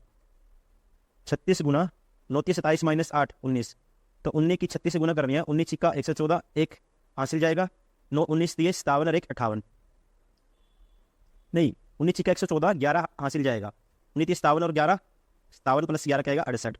तो कौन सा ऑप्शन होगा? 684। नेक्स्ट क्वेश्चन है, x/2 plus 2/y equal to 1 है, और y/2 प्लस 2/z बराबर 1 है, तो मुझे z/2 प्लस 2/x। देखो इक्वेशन को सोल्व करेंगे तो टाइम लगेगा, हम सीधा वैल्यू पुटिंग से करेंगे इसको। तो देखो 1 बनाने के लिए x की वैल्यू क्या पुट करूँ मैं यहाँ पे? 1 बनाने के लिए x की वैल्यू मान लेता हूँ, एक बार 2 पुट कर देता हूँ। ये 1 आएगा, नहीं होगा, 2 से नहीं होगा, तो x की वैल्यू मैं 1 पुट करता हूँ, 1, तो 1/2, और y की वैल्यू 4 पुट करूंगा, y बराबर 4 पुट करूंगा, तो ये भी 2/4 1/2, 1/2 प्लस 1/2 1 सेटिस्फाई। नेक्स्ट इस इक्वेशन में अभी y की वैल्यू मुझे क्या पुट करी है मैंने? 4, तो 4 डिवाइड बाई 2 प्लस 2/z की वैल्यू क्या पुट करूं, ताकि मुझे यहाँ 1 चाहिए। क्या चाहिए मुझे? 1 चाहिए यहाँ पे, 1 चाहिए यहाँ पे। ठीक है, तो ये 2 आ गया, z की वैल्यू -1 पुट करनी पड़ेगी। z की वैल्यू ये कितना 2 आया, z की वैल्यू क्या -2 पुट करनी पड़ेगी। z की वैल्यू क्या पुट करनी पड़ेगी? -2। ठीक है, तो 2 - 1 आएगा, तो ये सेटिस्फाई, तो z is equal to -2, z की वैल्यू -2। तो अब सोल्व करना है, इसको सोल्व करेंगे अब इसका वैल्यू, इसकी वैल्यू निकालनी है, जेड की वैल्यू क्या, -2 divide by 2 plus 2 by x की वैल्यू क्या 1, तो -2 बाई 2 -1 प्लस 2, तो क्या आएगा 1। ठीक है, 1 कौन सा ऑप्शन है, डी। क्वेश्चन नंबर 60, एक ट्रेन स्टेशन ए से स्टेशन बी की ओर 50 किलोमीटर प्रति घंटा की चाल से निकलती है। आधे घंटे के बाद एक अन्य ट्रेन स्टेशन बी से स्टेशन ए की ओर 150 किलोमीटर प्रति घंटा की चाल से निकलती है। ठीक है, देखो क्या दिया गया है,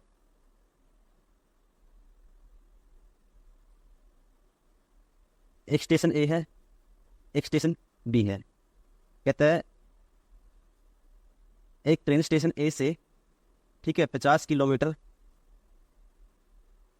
पर आवर की स्पीड से यहाँ से एक ट्रेन निकलती है, और बी से, ठीक है, आधे घंटे बाद, ठीक है, आधे घंटे बाद, ठीक है, जब ए ने कितना कवर कर लिया, आधे घंटे, तब यहाँ से भी एक ट्रेन निकलती है जिसकी स्पीड है 150 किलोमीटर प्रति घंटा। कहता है दोनों स्टेशनों के बीच की दूरी 725 किलोमीटर है, और जो डिस्टेंस दिया हुआ है दोनों स्टेशन के बीच का, ये क्या है, 725 किलोमीटर। जिस स्थान पर दोनों ट्रेनें मिलती हैं उस स्थान की स्टेशन ए से दूरी कितनी होगी। देखो, जब दोनों ट्रेनें एक दूसरे की तरफ आएंगी, कहीं ना कहीं एक दूसरे से क्या करेंगी, वो मिलेंगी।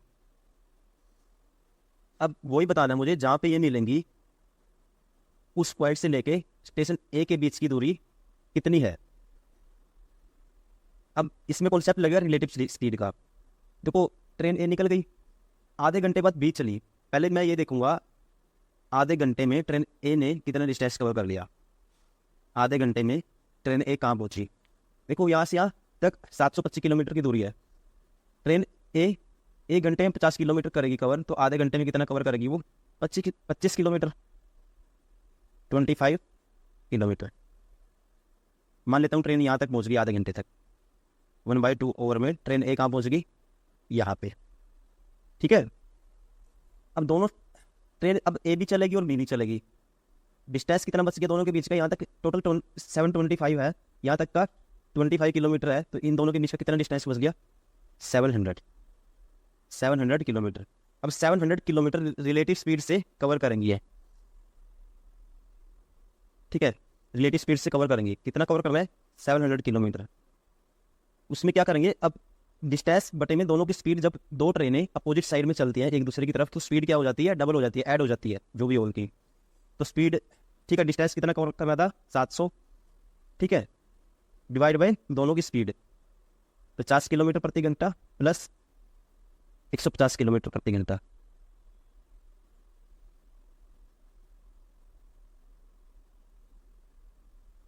ठीक है, अब ये डिस्टेंस डिवाइड बाय स्पीड, तो क्या आएगा, टाइम, तो कह सकते हैं कितने घंटे बाद वो मिलेंगी, 700 बटे में 200, कितना आएगा, 7/2 ओवर, मतलब 3.5 घंटे में वो क्या मिलेंगे, एक दूसरे से मिलेंगी। तो 3.5 घंटे में एक दूसरे से मिलती है, तो मुझे तो बताना कि स्टेशन ए से जहाँ पे वो मिली वहाँ से स्टेशन ए की दूरी कितनी है। तो इसका मतलब अब यहाँ से 3.5 घंटे बाद ट्रेन ए और बी मिली, तो मैं यहाँ से निकालूंगा कि 3.5 घंटे में ए कितना और डिस्टेंस कवर कर लेंगी।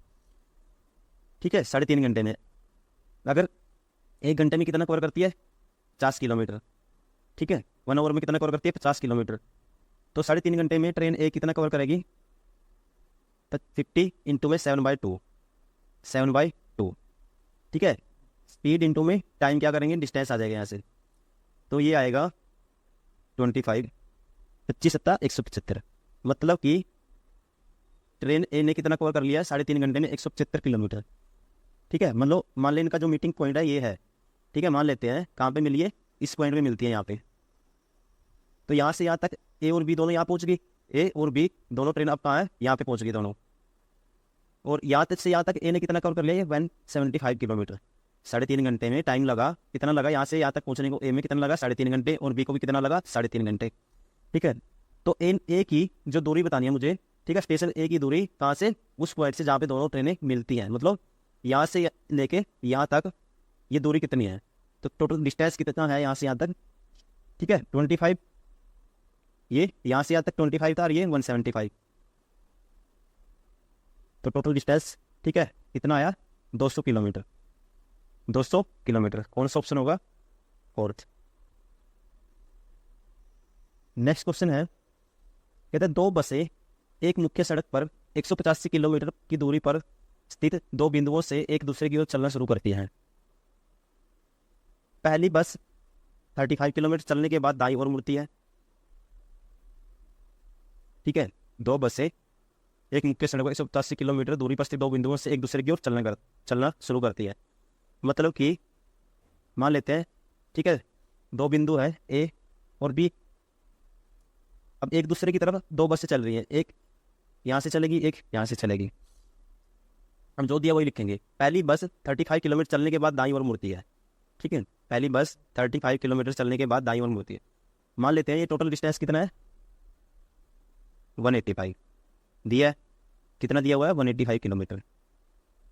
ट्रेन ए मान लो, ठीक है, बस यहाँ से चली, ठीक है, चलने के बाद 35 किलोमीटर चलने के बाद मान लेते हैं यहाँ तक का 35 किलोमीटर हो गया डिस्टेंस। कितना हो गया? 35 किलोमीटर। चलने के बाद वो कहाँ, कौन सी साइड मुड़ी? दाईं ओर मुड़ी, मतलब यहाँ पे मुड़ गई ऐसे। और 17 किलोमीटर चलती है, उसके बाद वह बाईं ओर मुड़ती है। ठीक है, अब यहाँ से यहाँ तक ये कितनी डिस्टेंस की है कवर? इसने 17। और उसके बाद कहाँ मुड़ गई? वो बाईं तरफ। बाईं तरफ कौन सा होगा? ये। और 42 किलोमीटर आगे चलती है। ठीक है, कितना आगे चली? 42 किलोमीटर। 42 किलोमीटर तथा मुख्य सड़क पर वापस पहुंचने के लिए दिशा लेती है। अब उसके बाद दिशा कहाँ से ली? कहाँ ली उसने? मुख्य सड़क पर पहुंचने के लिए, मतलब वापस यहाँ चली वो। ठीक है, तो यहाँ कितना चलेगी दोबारा से? 17 किलोमीटर मुख्य सड़क तक पहुंचने के लिए हुआ। इस बीच एक मामूली ब्रेकडाउन के कारण दूसरी बस मुख्य सड़क पर केवल 36 किलोमीटर चलती है। ठीक है, एक ब्रेकडाउन आ गया जिसके कारण ट्रेन भी अभी तक कितना कवर कर पाई है? 36 किलोमीटर। ठीक है, या बस भी कितना कवर कर पाई है? 36 किलोमीटर। इस बिंदु पर दोनों बसों के बीच की दूरी ज्ञात करें। ठीक है, अब मुझे बताना है दोनों बसों के बीच की दूरी बतानी है। मतलब कि मुझे ये डिस्टेंस बताना है।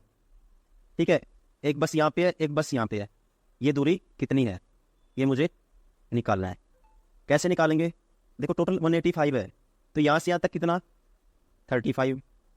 यहाँ से यहाँ तक ये 35 है, यहाँ से यहाँ तक कितना होगा? ये 42 है, तो ये भी 42 होगा, प्लस 42। और यहाँ से यहाँ तक कितना है?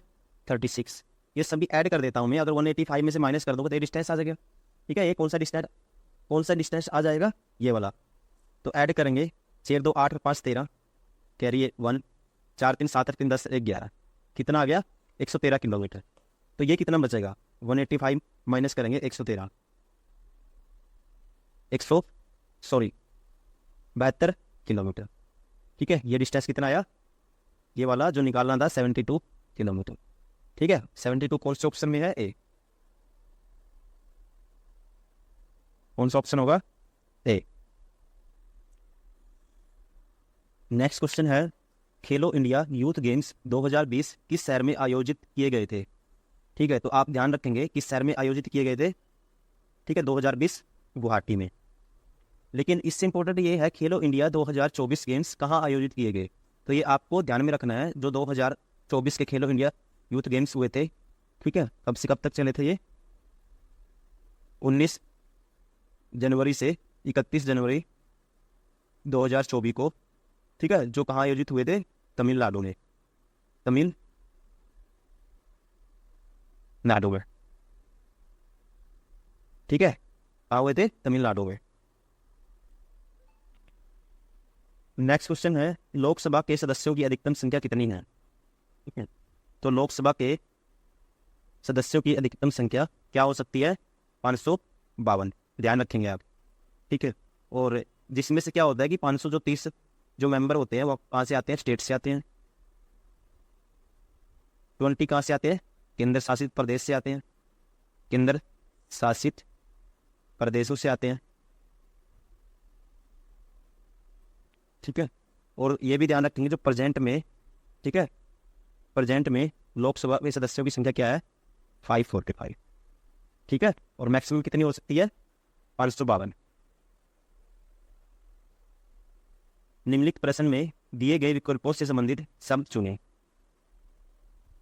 देखो लेखक क्या करता है? कलम का यूज करता है। ठीक है, लिखने के लिए।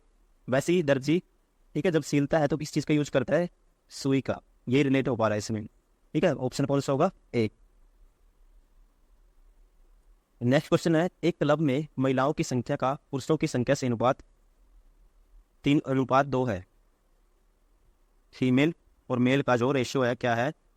फीमेल और मेल का जो रेशियो है 3:2। उसके बाद कहता है हाल ही में 300 महिलाएं क्लब में शामिल हुई और अनुपात 5:2 हो गया। ठीक है, जो अनुपात हो गया जब कितनी महिलाएं ऐड हुई इसमें? 300। तो ये रेशियो हो गया जी 5:2। 5:2। मुझे बताना है क्लब में अब महिला सदस्यों की संख्या क्या होगी। तो आप ध्यान रखेंगे अभी रेशियो ये दोनों इक्वल है। देखो मेल में कोई चेंज नहीं हुआ, मेल जो पहले थे आज भी वही है। ठीक है, अगर ये दोनों रेशियो इक्वल नहीं होते मैं इसको इक्वल बनाता, लेकिन ये ऑलरेडी इक्वल है। ठीक है, मुझे कुछ भी करने की जरूरत नहीं है। तो महिलाएं कितनी बड़ी कह सकते हैं? 2 यूनिट। 2 यूनिट। और यहाँ पे कितनी महिलाएं ऐड की गई जब ये रेशियो 5:2 बना? 300। मतलब 2 यूनिट की वैल्यू क्या थी? 300। तो 1 यूनिट की वैल्यू क्या आएगी? 300/2। तो क्या आएगा? 150। ठीक है, तो अब महिला सदस्यों की संख्या क्या होगी? तो अब पूछा है, तो अब महिला सदस्य कितनी हो गई है? 5 यूनिट। अगर 1 यूनिट की वैल्यू 150 है तो 5 यूनिट की वैल्यू क्या आएगी? 5 यूनिट किसके बराबर होगा? 150 गुना में 5 कर देंगे। ठीक है, 15×5 = 75। मतलब कि अब महिला सदस्यों की संख्या कितनी हो गई? 750। पानीपत का दूसरा युद्ध अकबर और हेमू के बीच किस वर्ष में हुआ था? पानीपत का दूसरा युद्ध अकबर और हेमू के बीच किस वर्ष हुआ था? ठीक है, मोस्ट फेमस क्वेश्चन है, तो आप ध्यान रखेंगे कब हुआ था? 1556 में। 1556 में। अगर पूछता है पानीपत का फर्स्ट युद्ध वो कब हुआ था? फर्स्ट कब हुआ था? 1526 में। ठीक है, 1526 में। और किस किस के बीच हुआ था? बाबर और इब्राहिम लोदी। नेक्स्ट क्वेश्चन है, कूडलकुलम नाभिकीय विद्युत परियोजना किस राज्य में स्थित है? ठीक है, कौन से राज्य में है ये? तमिलनाडु में। नेक्स्ट क्वेश्चन है 68 number, 1/sin² 65 + cos² 65 + sin15 / cos75 + cos65 / sin25 = √3 tan theta. तो मुझे थीटा का मान बताना है। थीटा का मान बताना है तो आपको पता होना चाहिए। ठीक है, sin² थीटा + cos² थीटा क्या होता है? 1 होता है। तो इसकी वैल्यू सारे की क्या होगी? इसकी सारे की वैल्यू क्या होगी? कह सकते हैं 1/1। ठीक है, फर्स्ट की वैल्यू 1/1। ठीक है, आएगा ये।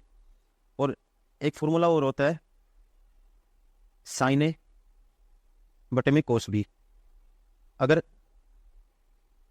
A + B दोनों का सम क्या हो? 90 डिग्री हो तो इसकी वैल्यू किसके बराबर होती है? 1 के बराबर। या फिर ऐसे भी हो सकता है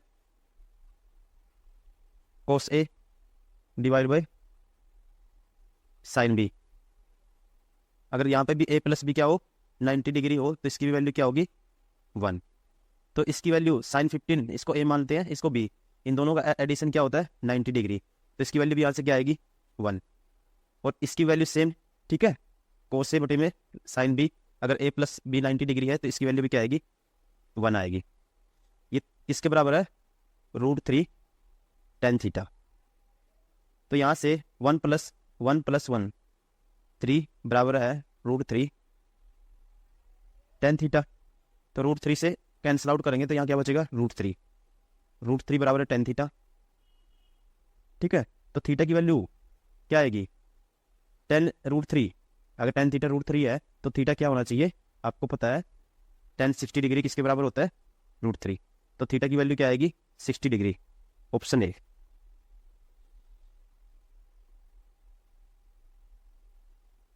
निम्नलिखित में से कौन भारत के सबसे युवा राष्ट्रपति थे? तो सबसे युवा राष्ट्रपति कौन थे भारत के? श्री नीलम संजीव रेड्डी। Option A. और ध्यान रखेंगे ये भी पूछ सकता है कौन से नंबर के थे? कौन से नंबर के थे? 6th नंबर के थे ये। और अगर पूछता है सबसे ओल्ड मीन्स जो सबसे उम्रदराज जो भारत के राष्ट्रपति थे वो कौन रहे थे? KR नारायणन। सबसे ओल्ड पूछे तो कौन है? के आर नारायण। ठीक है, के आर नारायण क्या थे सबसे ओल्ड, और सबसे युवा नीलम संजीव रेड्डी, ये 6 नंबर के थे।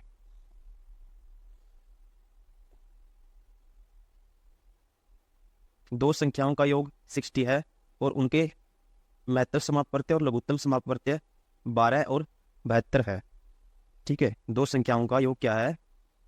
60 है, और जो एचसीएफ दिया हुआ है मुझे, एचसीएफ 12, एलसीएम 72। अब आपको पता होगा दोनों संख्याएं अपने एचसीएफ की मल्टीपल होंगी। मान लेता हूं एक संख्या 12 की मल्टीपल एक्स, 12x प्लस एक संख्या 12y है। ठीक है, तो इनका योग क्या दिया हुआ है? 60, क्योंकि एचसीएफ क्या है? 12 है, तो इनका मल्टीपल होगी 12 का दोनों संख्याएं। और एलसीएम दिया हुआ है 72, मतलब 12 एलसीएम क्या होगा दोनों का? 12 तो दोनों में कॉमन आएगा, एक्स वाई इंटू इनका प्रोडक्ट, ये दिया हुआ है 72। एक्स वाई की वैल्यू क्या आएगी? 6, एक्स वाई की वैल्यू 6, और एक्स प्लस वाई की वैल्यू यहाँ से निकाल सकते हैं हम। एक्स प्लस वाई की वैल्यू यहाँ से निकाल सकते हैं। एक्स प्लस वाई क्या आएगा? 12 डिवाइड कर देंगे 60 को 12 से, 5 आएगा। तो संख्याएं, ठीक है, एक्स वाई क्या होना चाहिए? एक्स वाई क्या होना चाहिए? 2 और 3। तो 12 की मल्टीपल है दोनों संख्याएं क्या होगी? संख्याएं आएंगी 12x एंड 12y। तो 12x तो संख्या आएगी 24, एक आएगी 12y, 12 36। अब कहते हैं इनका रेसिप्रोकल का सम मुझे बताना है। रेसिप्रोकल करेंगे इनका 1/24, 1/24 प्लस 1/36। एलसीएम आएगा 72, तो 12 या 24 72, 3 36 दूनी 72, 2 5/72। ठीक है, तो रेसिप्रोकल का सम क्या आएगा? 5/72, ऑप्शन सी।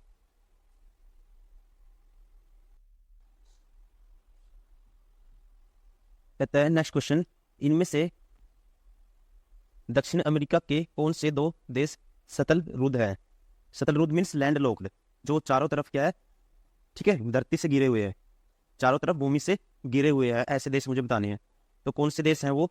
ठीक है, पैराग्वे और बोलीविया, ऑप्शन ए। कहता है 5 सही 2/3 प्लस 0.73 माइनस 3.123 का मान इसके बराबर होगा। देखते हैं, 2/3 आपको पता है 0.66 होता है, तो ये कह सकते हैं इसका मतलब क्या होता है? 5:2/3 इज इक्वल टू 5 प्लस 2/3, इसको ऐसे लिखा जा सकता है। और 2/3 किसके बराबर होता है? ठीक है, भाग करके भी देखेंगे क्या आएगा, 0.66। तो ये क्या बनेगा टोटल? 5.66 plus 0.73, 0.73 minus 3.123, 3.123। देखो लास्ट डिजिट से चेक करेंगे, लास्ट डिजिट से एक ही डिजिट हमें चेक करेंगे, वहीं से आंसर आ जाएगा हमारा। देखो यहाँ पे लास्ट डिजिट क्या है? यहाँ 3 है, तो यहाँ पे एक बार 0 लिखेंगे तो कोई फर्क नहीं पड़ेगा। ठीक है, अब इन दोनों को ऐड करेंगे और ये माइनस करना है मुझे। देखो 0 लास्ट में से पॉइंट छोड़ के 3 डिजिट, पॉइंट के बाद तीसरी डिजिट, 0 प्लस 0 आएगा, और 0 में से माइनस करेंगे 3, तो क्या आएगा? 7 आएगा। तो यहीं से पता लग गया कौन सा ऑप्शन होगा, ए। नेक्स्ट क्वेश्चन है, उस विकल्प का चयन करें जिसे रिक्त स्थानों में क्रमिक रूप में से भरे जाने पर पुनरावृत्ति पैटर्न निर्मित होगा। ठीक है, इस सीरीज को मुझे, ठीक है, सेटिस्फाई कराना है कि कौन सी सीरीज ये फॉलो हो रही है यहाँ पे। देखो पहले, सबसे पहले आपको काउंटिंग करनी है। ठीक है, ऐसे ऐसे क्वेश्चन में काउंटिंग करनी है, उससे आपको अंदाजा होगा कि ये कितने नंबर का पैटर्न फॉलो हो रहा है। 1 2 3 4 5 6 7 8 9 10 11 12 13 14 15 16 17 18। ठीक है, 18 में तो 6 का रिपीटेशन होगा या 3 का? ठीक है, 18 है तो 6 का या 3 का रिपीटेशन होगा यहाँ पे। तो मैं सेटिस्फाई करके देखता हूँ, अगर यहाँ बी पुट करता हूँ मैं, सी बी बी बी ए ए। ठीक है, 3 का देखते हैं, सी बी बी बी ए ए सी। ठीक है, नहीं हो रहा पैटर्न, ये ऑप्शन नहीं हो सकता। नेक्स्ट बी पुट करता हूँ, सी बी बी और B A C, C B B A C, C A B, नहीं, ये भी नहीं है। उसके बाद third number C A B B A B, C A B B नहीं है, यहाँ पे सी आ गया, ये भी नहीं है, बचा कौन सा, फोर्थ नंबर, ये ऑप्शन होगा। लेकिन एक बार चेक कर लेते हैं, सी ए बी ए सी, तो कौन सा पैटर्न है, सी ए बी ए सी। आगे देखेंगे C A B, third number पे B A C, C A B A C, तो कौन सा पैटर्न फॉलो हो रहा है, ऑप्शन फोर्थ। ठीक है, ऐसे क्वेश्चन को ऐसे चेक करना है। नेक्स्ट क्वेश्चन, लास्ट डिजिट बतानी है मुझे। लास्ट डिजिट चेक करने के लिए, ठीक है, लास्ट डिजिट की मल्टीप्लिकेशन चेक कर लेते हैं। तो 4 गुना 8 कितना आएगा, 32। लास्ट डिजिट क्या क्या, 2। अब 2 की मल्टीप्लाई 4 से करेंगे 8 आएगा। ठीक है, अब 8 जो बचा है उसकी मल्टीप्लाई 6 से करेंगे 48 आएगा। 48 का लास्ट डिजिट क्या आएगा, 8 है। ठीक है, कौन सा ऑप्शन होगा, सी।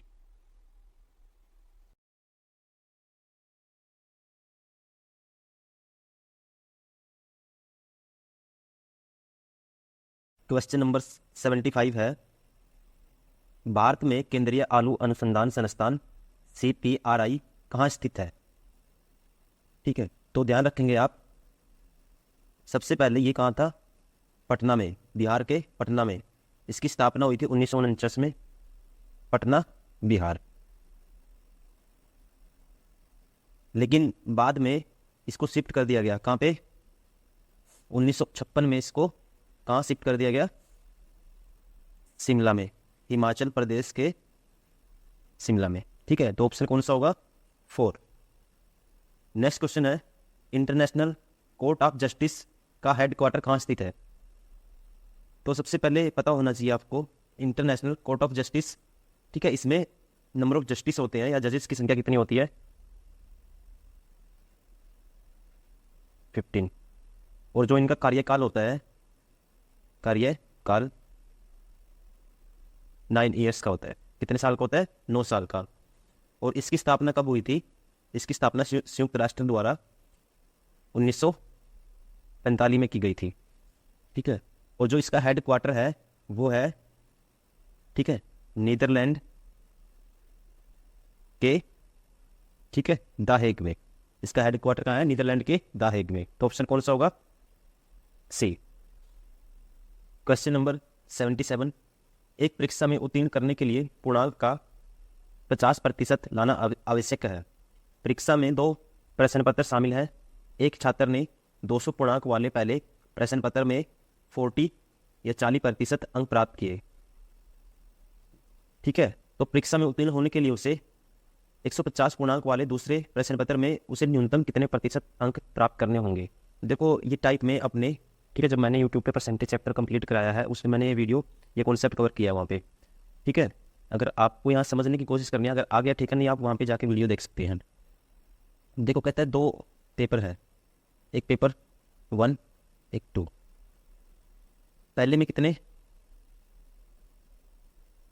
अंक है, 200, और दूसरे में 150। ठीक है, और दोनों में मिला के टोटल कितने अंक होंगे, कह सकते हैं टोटल 350। ठीक है, कहता है जो पहले 200 अंक वाला जो पहला पेपर है इसमें कितने नंबर लेके आया, वो 40%। और दूसरे में कहता है कि यहाँ पे कितने अंक लेके आए, यहाँ पे कितने मार्क्स लाए।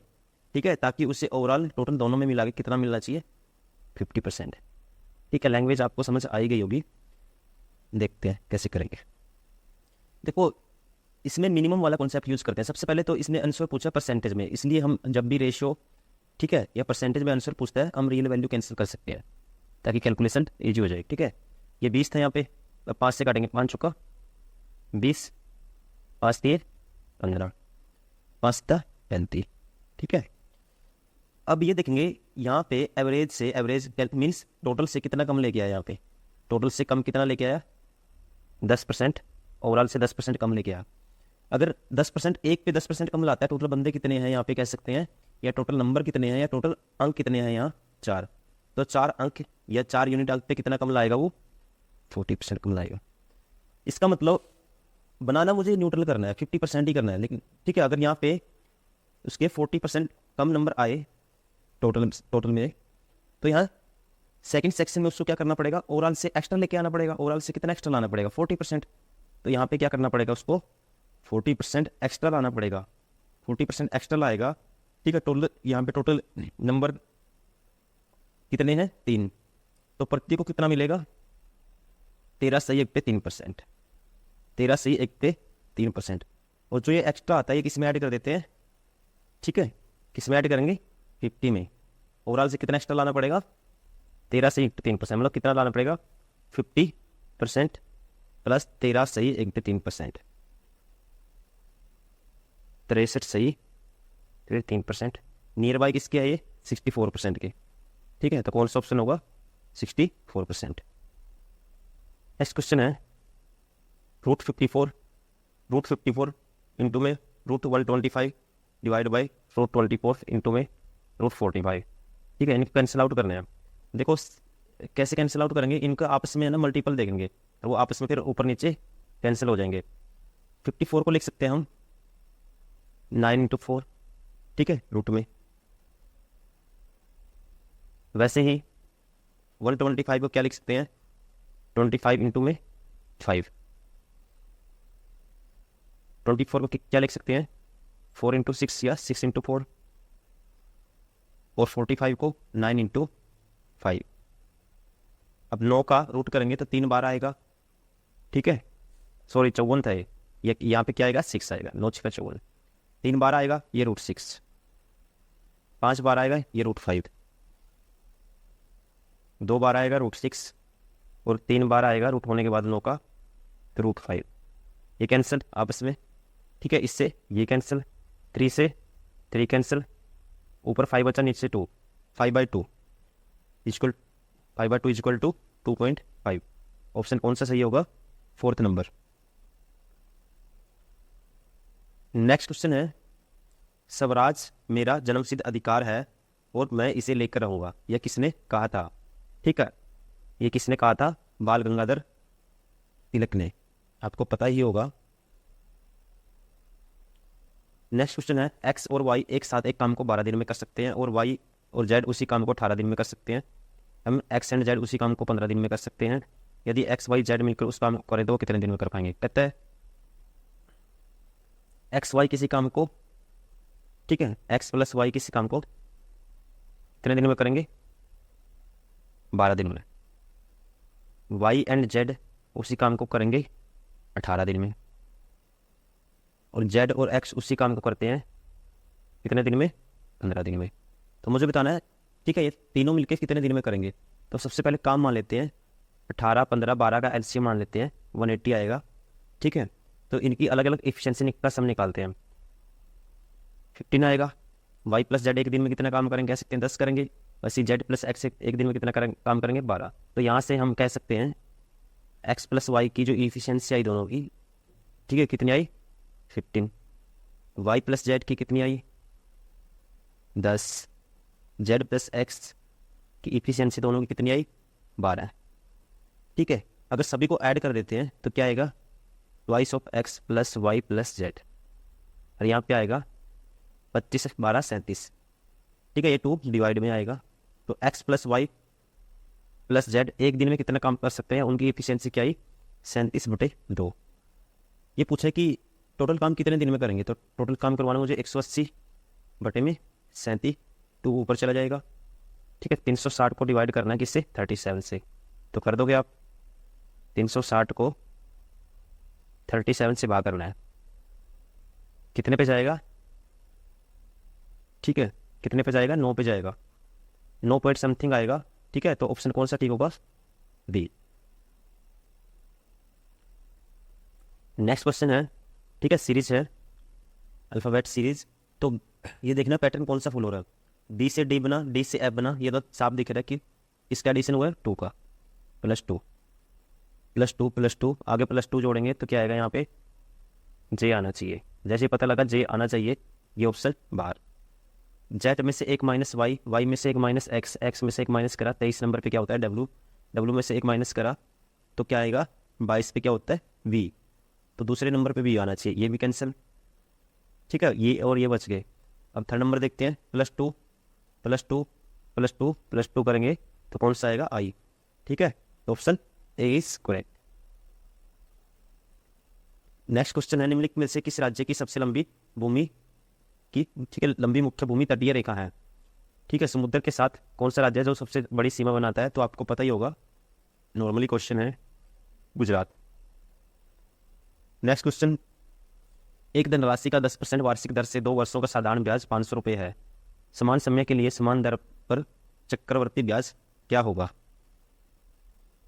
देखो, 2 वर्ष का साधारण ब्याज कितना है? प्रिंसिपल पर 2 वर्ष का साधारण ब्याज, ठीक है, तो क्या दिया इसने? साधारण ब्याज दिया है। देखो प्रिंसिपल,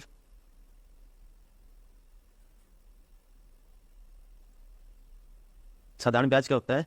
मूलधन या प्रिंसिपल इंटू में आर मीन्स रेट इंटू में टाइम डिवाइड बाई 100। यहाँ से कह सकते हैं, बिल्कुल बेसिक से करते हैं पहले। तो ये कितना दिया है? 500। अब प्रिंसिपल मुझे पता नहीं, निकालना है। रेट क्या है? 10%। टाइम क्या है? 2 साल divide by 100 is equal to 500। तो 0 से 0, ठीक है, 2 पे काटेंगे कितना आएगा? 250। 250 के आगे एक 0 और लगाएंगे तो पी की वैल्यू क्या आएगी? प्रिंसिपल क्या आया? 2500। अब निकालना क्या है? चक्रवर्ती ब्याज निकालना है।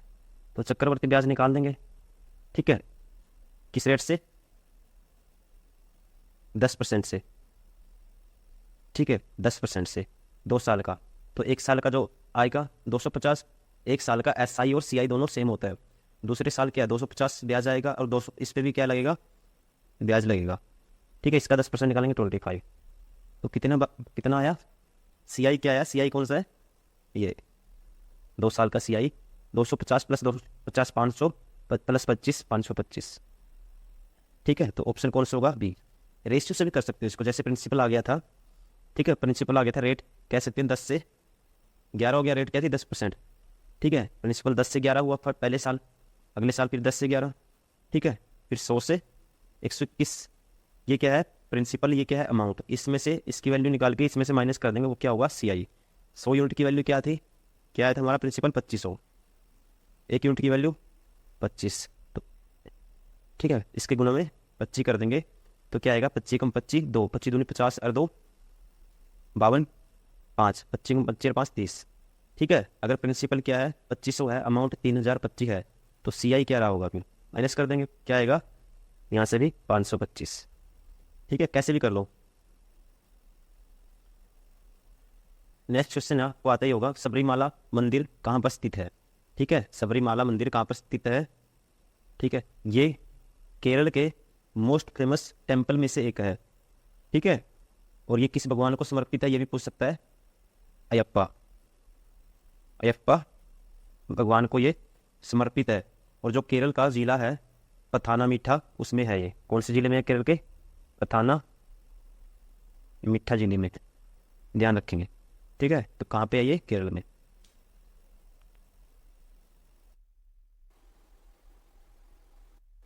कहता मुकेश के सामने की ओर दक्षिण दिशा है, वह 5 किलोमीटर सीधे चला और वहां से वह अपनी दाईं ओर 90 डिग्री कोण पर मुड़ा। देखो, जो सबसे पहले दिया वो लिखते हैं। मुकेश मान लो यहाँ पे है, कौन सी डायरेक्शन फेस कर रहा है वो? दक्षिण, ठीक है। कितना चला? कहता है 5 किलोमीटर चला और वहां से वह अपने दाईं ओर 90 डिग्री मुड़ा। तो इसका राइट हैंड क्या होगा मुकेश का? ठीक है, 90 डिग्री पे टर्न आउट किया इसने, 90 डिग्री पे टर्न किया, ठीक है। कितना चला? 5 किलोमीटर। उसके बाद कहता है फिर वह अपनी बाईं ओर मुड़ा और 45 डिग्री कोण पर मुड़ा। 45 डिग्री कोण पे मुड़ेगा बाईं ओर, ठीक है। यहाँ से 45 डिग्री कोण पे मुड़ेगा वो। तो कौन सी साइड मुड़ेगा? ये 45 डिग्री, ठीक है, 45 डिग्री इस साइड, ये डायरेक्शन। और 3 किलोमीटर चला, मान लो ये 3 है। तो कहता है वह अब अपनी वास्तविक स्थिति से किस दिशा में है?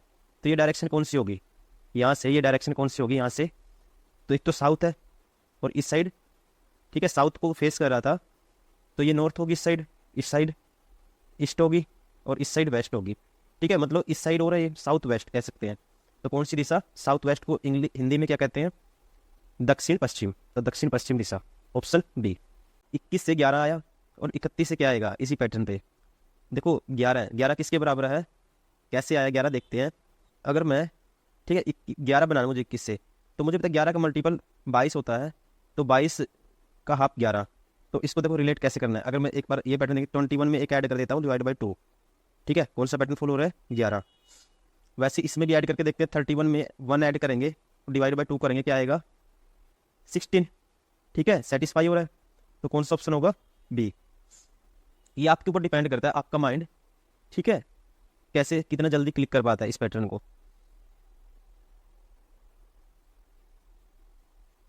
नेक्स्ट है 2886, ठीक है, 30 63 89। अगर मैं इसमें ऐड करता हूँ 36, 36 का स्क्वायर रूट करेंगे 6 आता है। 63 में 18 ऐड करेंगे 81 आता है, उसका स्क्वायर रूट करेंगे 9 आता है।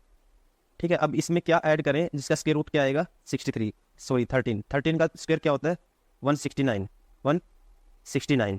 तो 94 से 169 में आने के लिए कितना ऐड करना पड़ेगा 75, ठीक है 75, और उसका स्क्वायर रूट करेंगे तो क्या आएगा 13। तो पैटर्न फॉलो हो रहा है यहाँ पे भी, तो कौन सा ऑप्शन होगा, बी। नेक्स्ट क्वेश्चन है पी क्यू और आर का बाई है। पी क्या है, क्यू है और एक आर है, इन दोनों का, ठीक है, कौन है बाई, कौन, पी, मेल है। एस आर की माँ है, एस आर की माँ है, मतलब एस अगर आर की माँ इन तीनों की माँ होगी एस एस, ठीक है, एस इनकी माँ है। टी पी का पिता है, टी पी का क्या है, पिता है, तो टी पी का पिता है मतलब एस का क्या है, पति है, ठीक है, एस का क्या है, हस्बैंड है। निम्नलिखित में से कौन सा कथन निश्चित रूप से सत्य नहीं हो सकता। एस पी की माँ है, देखो पहला एस पी की माँ होगी क्योंकि आर की माँ तो पी की भी होगी क्योंकि पी आर का भाई है, पहला, ठीक है। मुझे बताना सत्य कौन सा नहीं है, टी क्यू का पति है, तो टी क्यू का पति है, नहीं है, टी तो क्यू का क्या है, फादर है, तो ऑप्शन कौन सा है, बी गलत है, इसलिए यही करेक्ट है, यही पूछा इसने। नेक्स्ट क्वेश्चन, इन शब्दों का यूज करके, इन वर्ड, ठीक है, लेटर का यूज करके कौन सा नहीं बनाया जा सकता। गेट बना सकते हैं, तीनों हैं गेट। टफ, टफ बना सकते हैं, टी ओ, इसमें ओ नहीं है, ठीक है, तो ये नहीं बनाया जा सकता, ऑप्शन बी। नेक्स्ट क्वेश्चन है 5 लड़कियां बीना, लीना, मीना, रीना और टीना कोई खेल खेल रही है, वे उत्तर की ओर मुंह करके एक पंक्ति में बैठी हैं। ठीक है, 5 लड़कियां हैं, 1 2 3 4 5, ठीक, कौन सी डायरेक्शन में मुख है उनका, नॉर्थ साइड, मान लेते हैं 5 लड़कियां हैं। मीना पश्चिम की ओर बैठी है, मीना कहाँ बैठी है, पश्चिम की ओर, ये मीना है मान लो, और टीना पूर्व छोर पर बैठी है, टीना पूर्व में बैठी है,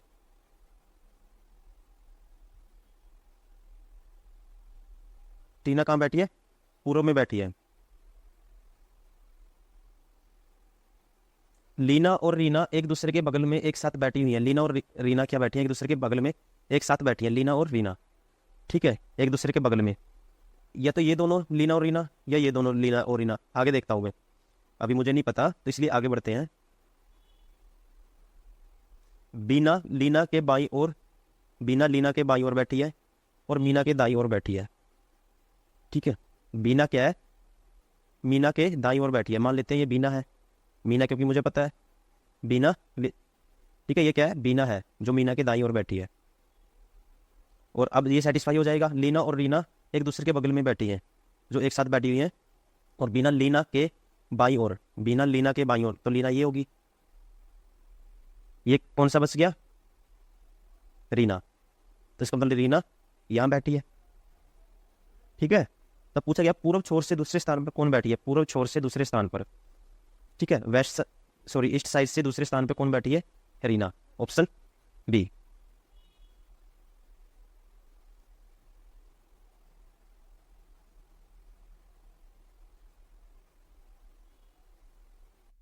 क्वेश्चन नंबर 91, 5 छात्र एक पंक्ति में बैठे हैं, सुनील न तो आस्था के और न ही श्याम के बगल में बैठा है, ठीक है। सबसे पहले जो दिया वो लिखते हैं, टोटल छात्र कितने बैठे हैं, 5 एक पंक्ति में, मान लेते हैं 1 2 3 4 5। आस्था श्याम के बगल में बैठी है और वह पंक्ति के बाईं ओर बैठी है, जो दिया वो लिख लो, आस्था मतलब कि बाईं ओर बैठी है, एक चीज मुझे पता लग गई, ठीक है। नेक्स्ट देखते हैं, सुनील मंजीत के बगल में बैठा है और मंजीत पंक्ति के ठीक बीच में बैठा है, मंजीत ठीक बीच में था, ये रहा मंजीत। और एक चीज और कही है इसने, आस्था श्याम के बगल में बैठी है, तो यहाँ पे कौन होगा, श्याम। और वह मंजीत पंक्ति के बीच में बैठा है और वह अमित के बगल में नहीं बैठा है, तो मंजीत अमित के बगल में नहीं है, तो अमित कहाँ होगा? यहाँ पे। अमित यहाँ पे है, तो सुनील कहाँ आएगा? यहाँ पे होगा सुनील। ठीक है, अब बताना मुझे इनमें से कौन सुनील के बगल में बैठा है। तो कौन है सुनील के बगल में? मंजीत और अमित। ठीक है, ऑप्शन में अमिता लिखा हुआ है, तो इसलिए अमित को क्या मान सकते हो? अमिता भी मान सकते हो। ठीक है, तो मंजीत और अमिता सुनील के बगल में है। ऑप्शन कौन सा ठीक होगा? 4। देखो 69, 55, 26, 13। अब नेक्स्ट बताना मुझे क्या आएगा।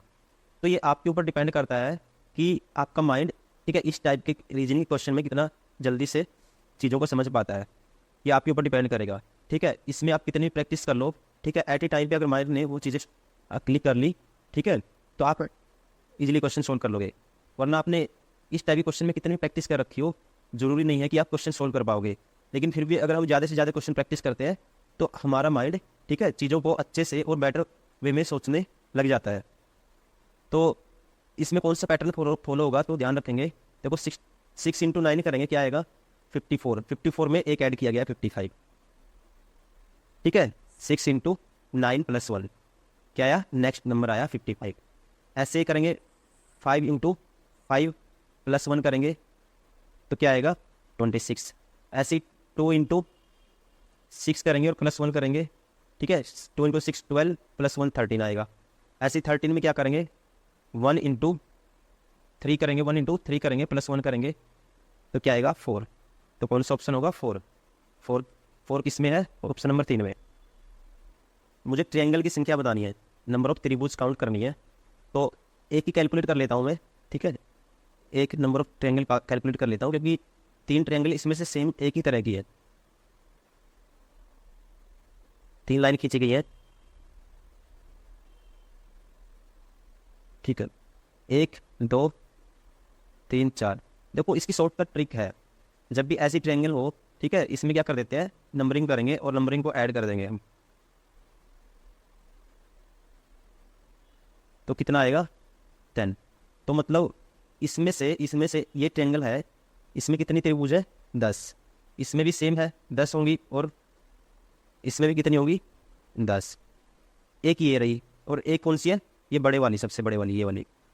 एक ये बड़े वाली और एक ये छोटे वाली थी, एक बड़े वाली।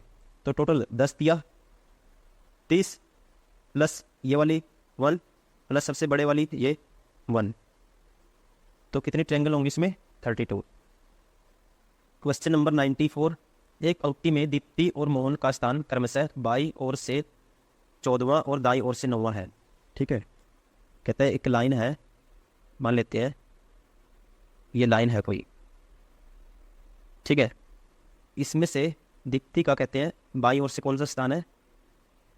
बाई ओर से 40 नंबर, इसका दीप्ति का, और मोहन का राइट हैंड साइड से। देखिए इसमें 2 केस होते हैं, एक तो ओवरलैपिंग, एक विदाउट ओवरलैपिंग। ये विदाउट ओवरलैपिंग का पोस्ट, ये विदाउट ओवरलैपिंग का केस कंज्यूम कर लेते हैं। पहले मान लेते हैं विदाउट ओवरलैपिंग केस है। ये जो मोहन का तो कौन सा स्थान है? राइट हैंड साइड से 9वां। अब कहते हैं वे आपस में अपने स्थान बदल लेते हैं, तो मोहन दाई ओर से 21वें स्थान पर होगा। जब ये इंटरचेंज करेंगे अपनी पोजीशन, तो मोहन क्या होगा? ठीक है, मोहन यहाँ पे आ जाएगा और दीप्ति यहाँ चली जाएगी। कहते हैं मोहन का ये लेफ्ट हैंड से जब दीप्ति का 40 नंबर है, तो मोहन का राइट हैंड साइड से क्या आ गया? जब उसका यहाँ पे आ गया, शिफ्ट किया गया राइट हैंड साइड से 21 नंबर पे। अब बाई ओर से दीप्ति का स्थान और पंक्ति में कुल व्यक्तियों की संख्या बताओ। देखो सबसे पहले टोटल निकालूंगा मैं। अगर ध्यान रखेंगे, आपको पता है किसी का लेफ्ट हैंड साइड भी पता है और राइट हैंड साइड भी, तो टोटल निकाल लेते हैं ना। टोटल निकालने का फॉर्मूला होता है left hand side plus right hand side -1। ठीक है, तो टोटल आएगा 21। ठीक है, मोहन का जो राइट हैंड था नंबर वो क्या था? 21 प्लस इसका लेफ्ट हैंड से 14 -1, तो क्या आएगा? 21 14 35 -34। तो टोटल पता लग गया मुझे, टोटल कितने नंबर छात्र हैं पंक्ति में? 34। अब मुझे बताना है, ठीक है, किसका? दीप्ति का लेफ्ट हैंड साइड से पोजीशन बतानी है, लेफ्ट हैंड साइड से। अगर मुझे टोटल पता है, किसी का टोटल पता है, टोटल 34 है स्टूडेंट इसमें, और लेफ्ट हैंड नहीं पता है मुझे, किसका? दीप्ति का लेफ्ट हैंड से क्या, सॉरी, दीप्ति का राइट हैंड पता है मुझे, दीप्ति का राइट हैंड पता है क्या है, 9वां नंबर है, तो मुझे लेफ्ट निकालना है, तो मैं लेफ्ट निकाल पाऊंगा दीप्ति का? कैसे, क्या फार्मूला होगा? क्योंकि टोटल का ये होता है, तो इसमें से मुझे क्या निकालना है, लेफ्ट हैंड निकालना है, तो वहाँ जाएगा राइट हैंड माइनस होगा टोटल में से, लेफ्ट हैंड निकालने के लिए राइट हैंड माइनस होगा, उससे जाएगा, और ये -1 वहाँ जाके +1। ठीक है, ये किसके बराबर आएगा, दीप्ति का लेफ्ट हैंड। टोटल कितना है 34, माइनस राइट हैंड 9 +1, ठीक है +1, तो 34 - 9 25 + 1 26। ठीक है, दीप्ति का लेफ्ट, ठीक है, लेफ्ट हैंड साइड से दीप्ति का नंबर क्या आया, लेफ्ट हैंड साइड से दीप्ति का नंबर क्या आया 26। कौन सा ऑप्शन होगा? ठीक है, दीप्ति का और टोटल, तो दीप्ति का लेफ्ट हैंड साइड से 26 और टोटल क्या था 34 नंबर ऑफ छक्का थे, ऑप्शन ए। नेक्स्ट क्वेश्चन है, ठीक है, सिलोनिज्म से, सभी गुलाब लाल हैं, सभी गुलाब, सारे के सारे गुलाब इसमें आते हैं। ठीक है, ये गुलाब है मान लो, और ये सारे गुलाब क्या है, कहते हैं लाल है। ठीक है, उसके बाद कहता है ये क्या है, लाल, कुछ लाल रंग है, कुछ लाल, मान लेते हैं ये रंग है।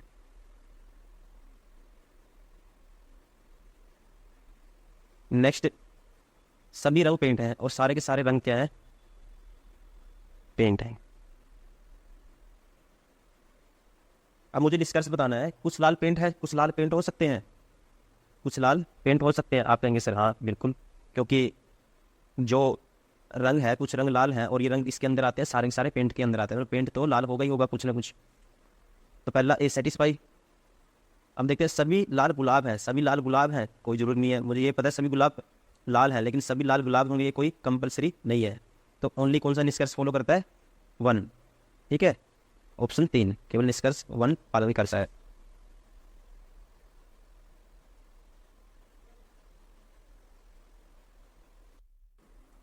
क्वेश्चन नंबर 96, उस संख्या का चयन करें जो निम्न श्रृंखला में पर्सन चिन्ह के स्थान पर आ सकती है। ठीक है, सीरीज का क्वेश्चन है, तो कैसे करेंगे? ठीक है, पैटर्न चेक करना है, कौन सा पैटर्न फॉलो हो रहा है इसमें। तो 5 में, ठीक है, 5 ऐड करूँगा, क्या आएगा, 10 आएगा। 10 में कितना ऐड करेंगे, 7। ठीक है, 5 और 2 7, अगला यहाँ पे 9 आना चाहिए, तो 9 है, इसका मतलब पैटर्न फॉलो हो रहा है। अब 9 के बाद क्या आएगा, 11, तो 26 में 11 ऐड करेंगे, तो क्या आएगा 37। कौन सा ऑप्शन होगा, सी। नेक्स्ट क्वेश्चन है, ठीक है, डाइस का क्वेश्चन है, मुझे बताना ब्लैक के अपोजिट बताना कौन सा आएगा, ब्लैक के अपोजिट है, विपरीत। देखो इसकी ट्रिक क्या होती है, पहले जो कॉमन है वो कैंसिल आउट करेंगे। देखो इन दोनों में येलो है यहाँ पे नहीं है, ब्लू और ऑरेंज कॉमन है, तो इसका मतलब ये कैंसिल आउट हो जाएंगे दोनों। तो येलो के अपोजिट कौन सा है, पर्पल है, पता लग गया मुझे। ब्लैक के अपोजिट बताना है, तो इन दोनों में कॉमन कौन सा है, ब्लू ब्लैक या येलो ब्लैक, येलो ब्लैक। ठीक है, ब्लैक से ब्लैक कैंसिल, ऐसे कैंसिल आउट करना आपको, येलो से येलो कैंसिल। तो इसका मतलब पता लग गया मुझे, ब्लू किसके अपोजिट है, पिंक के, ब्लू पिंक के अपोजिट है।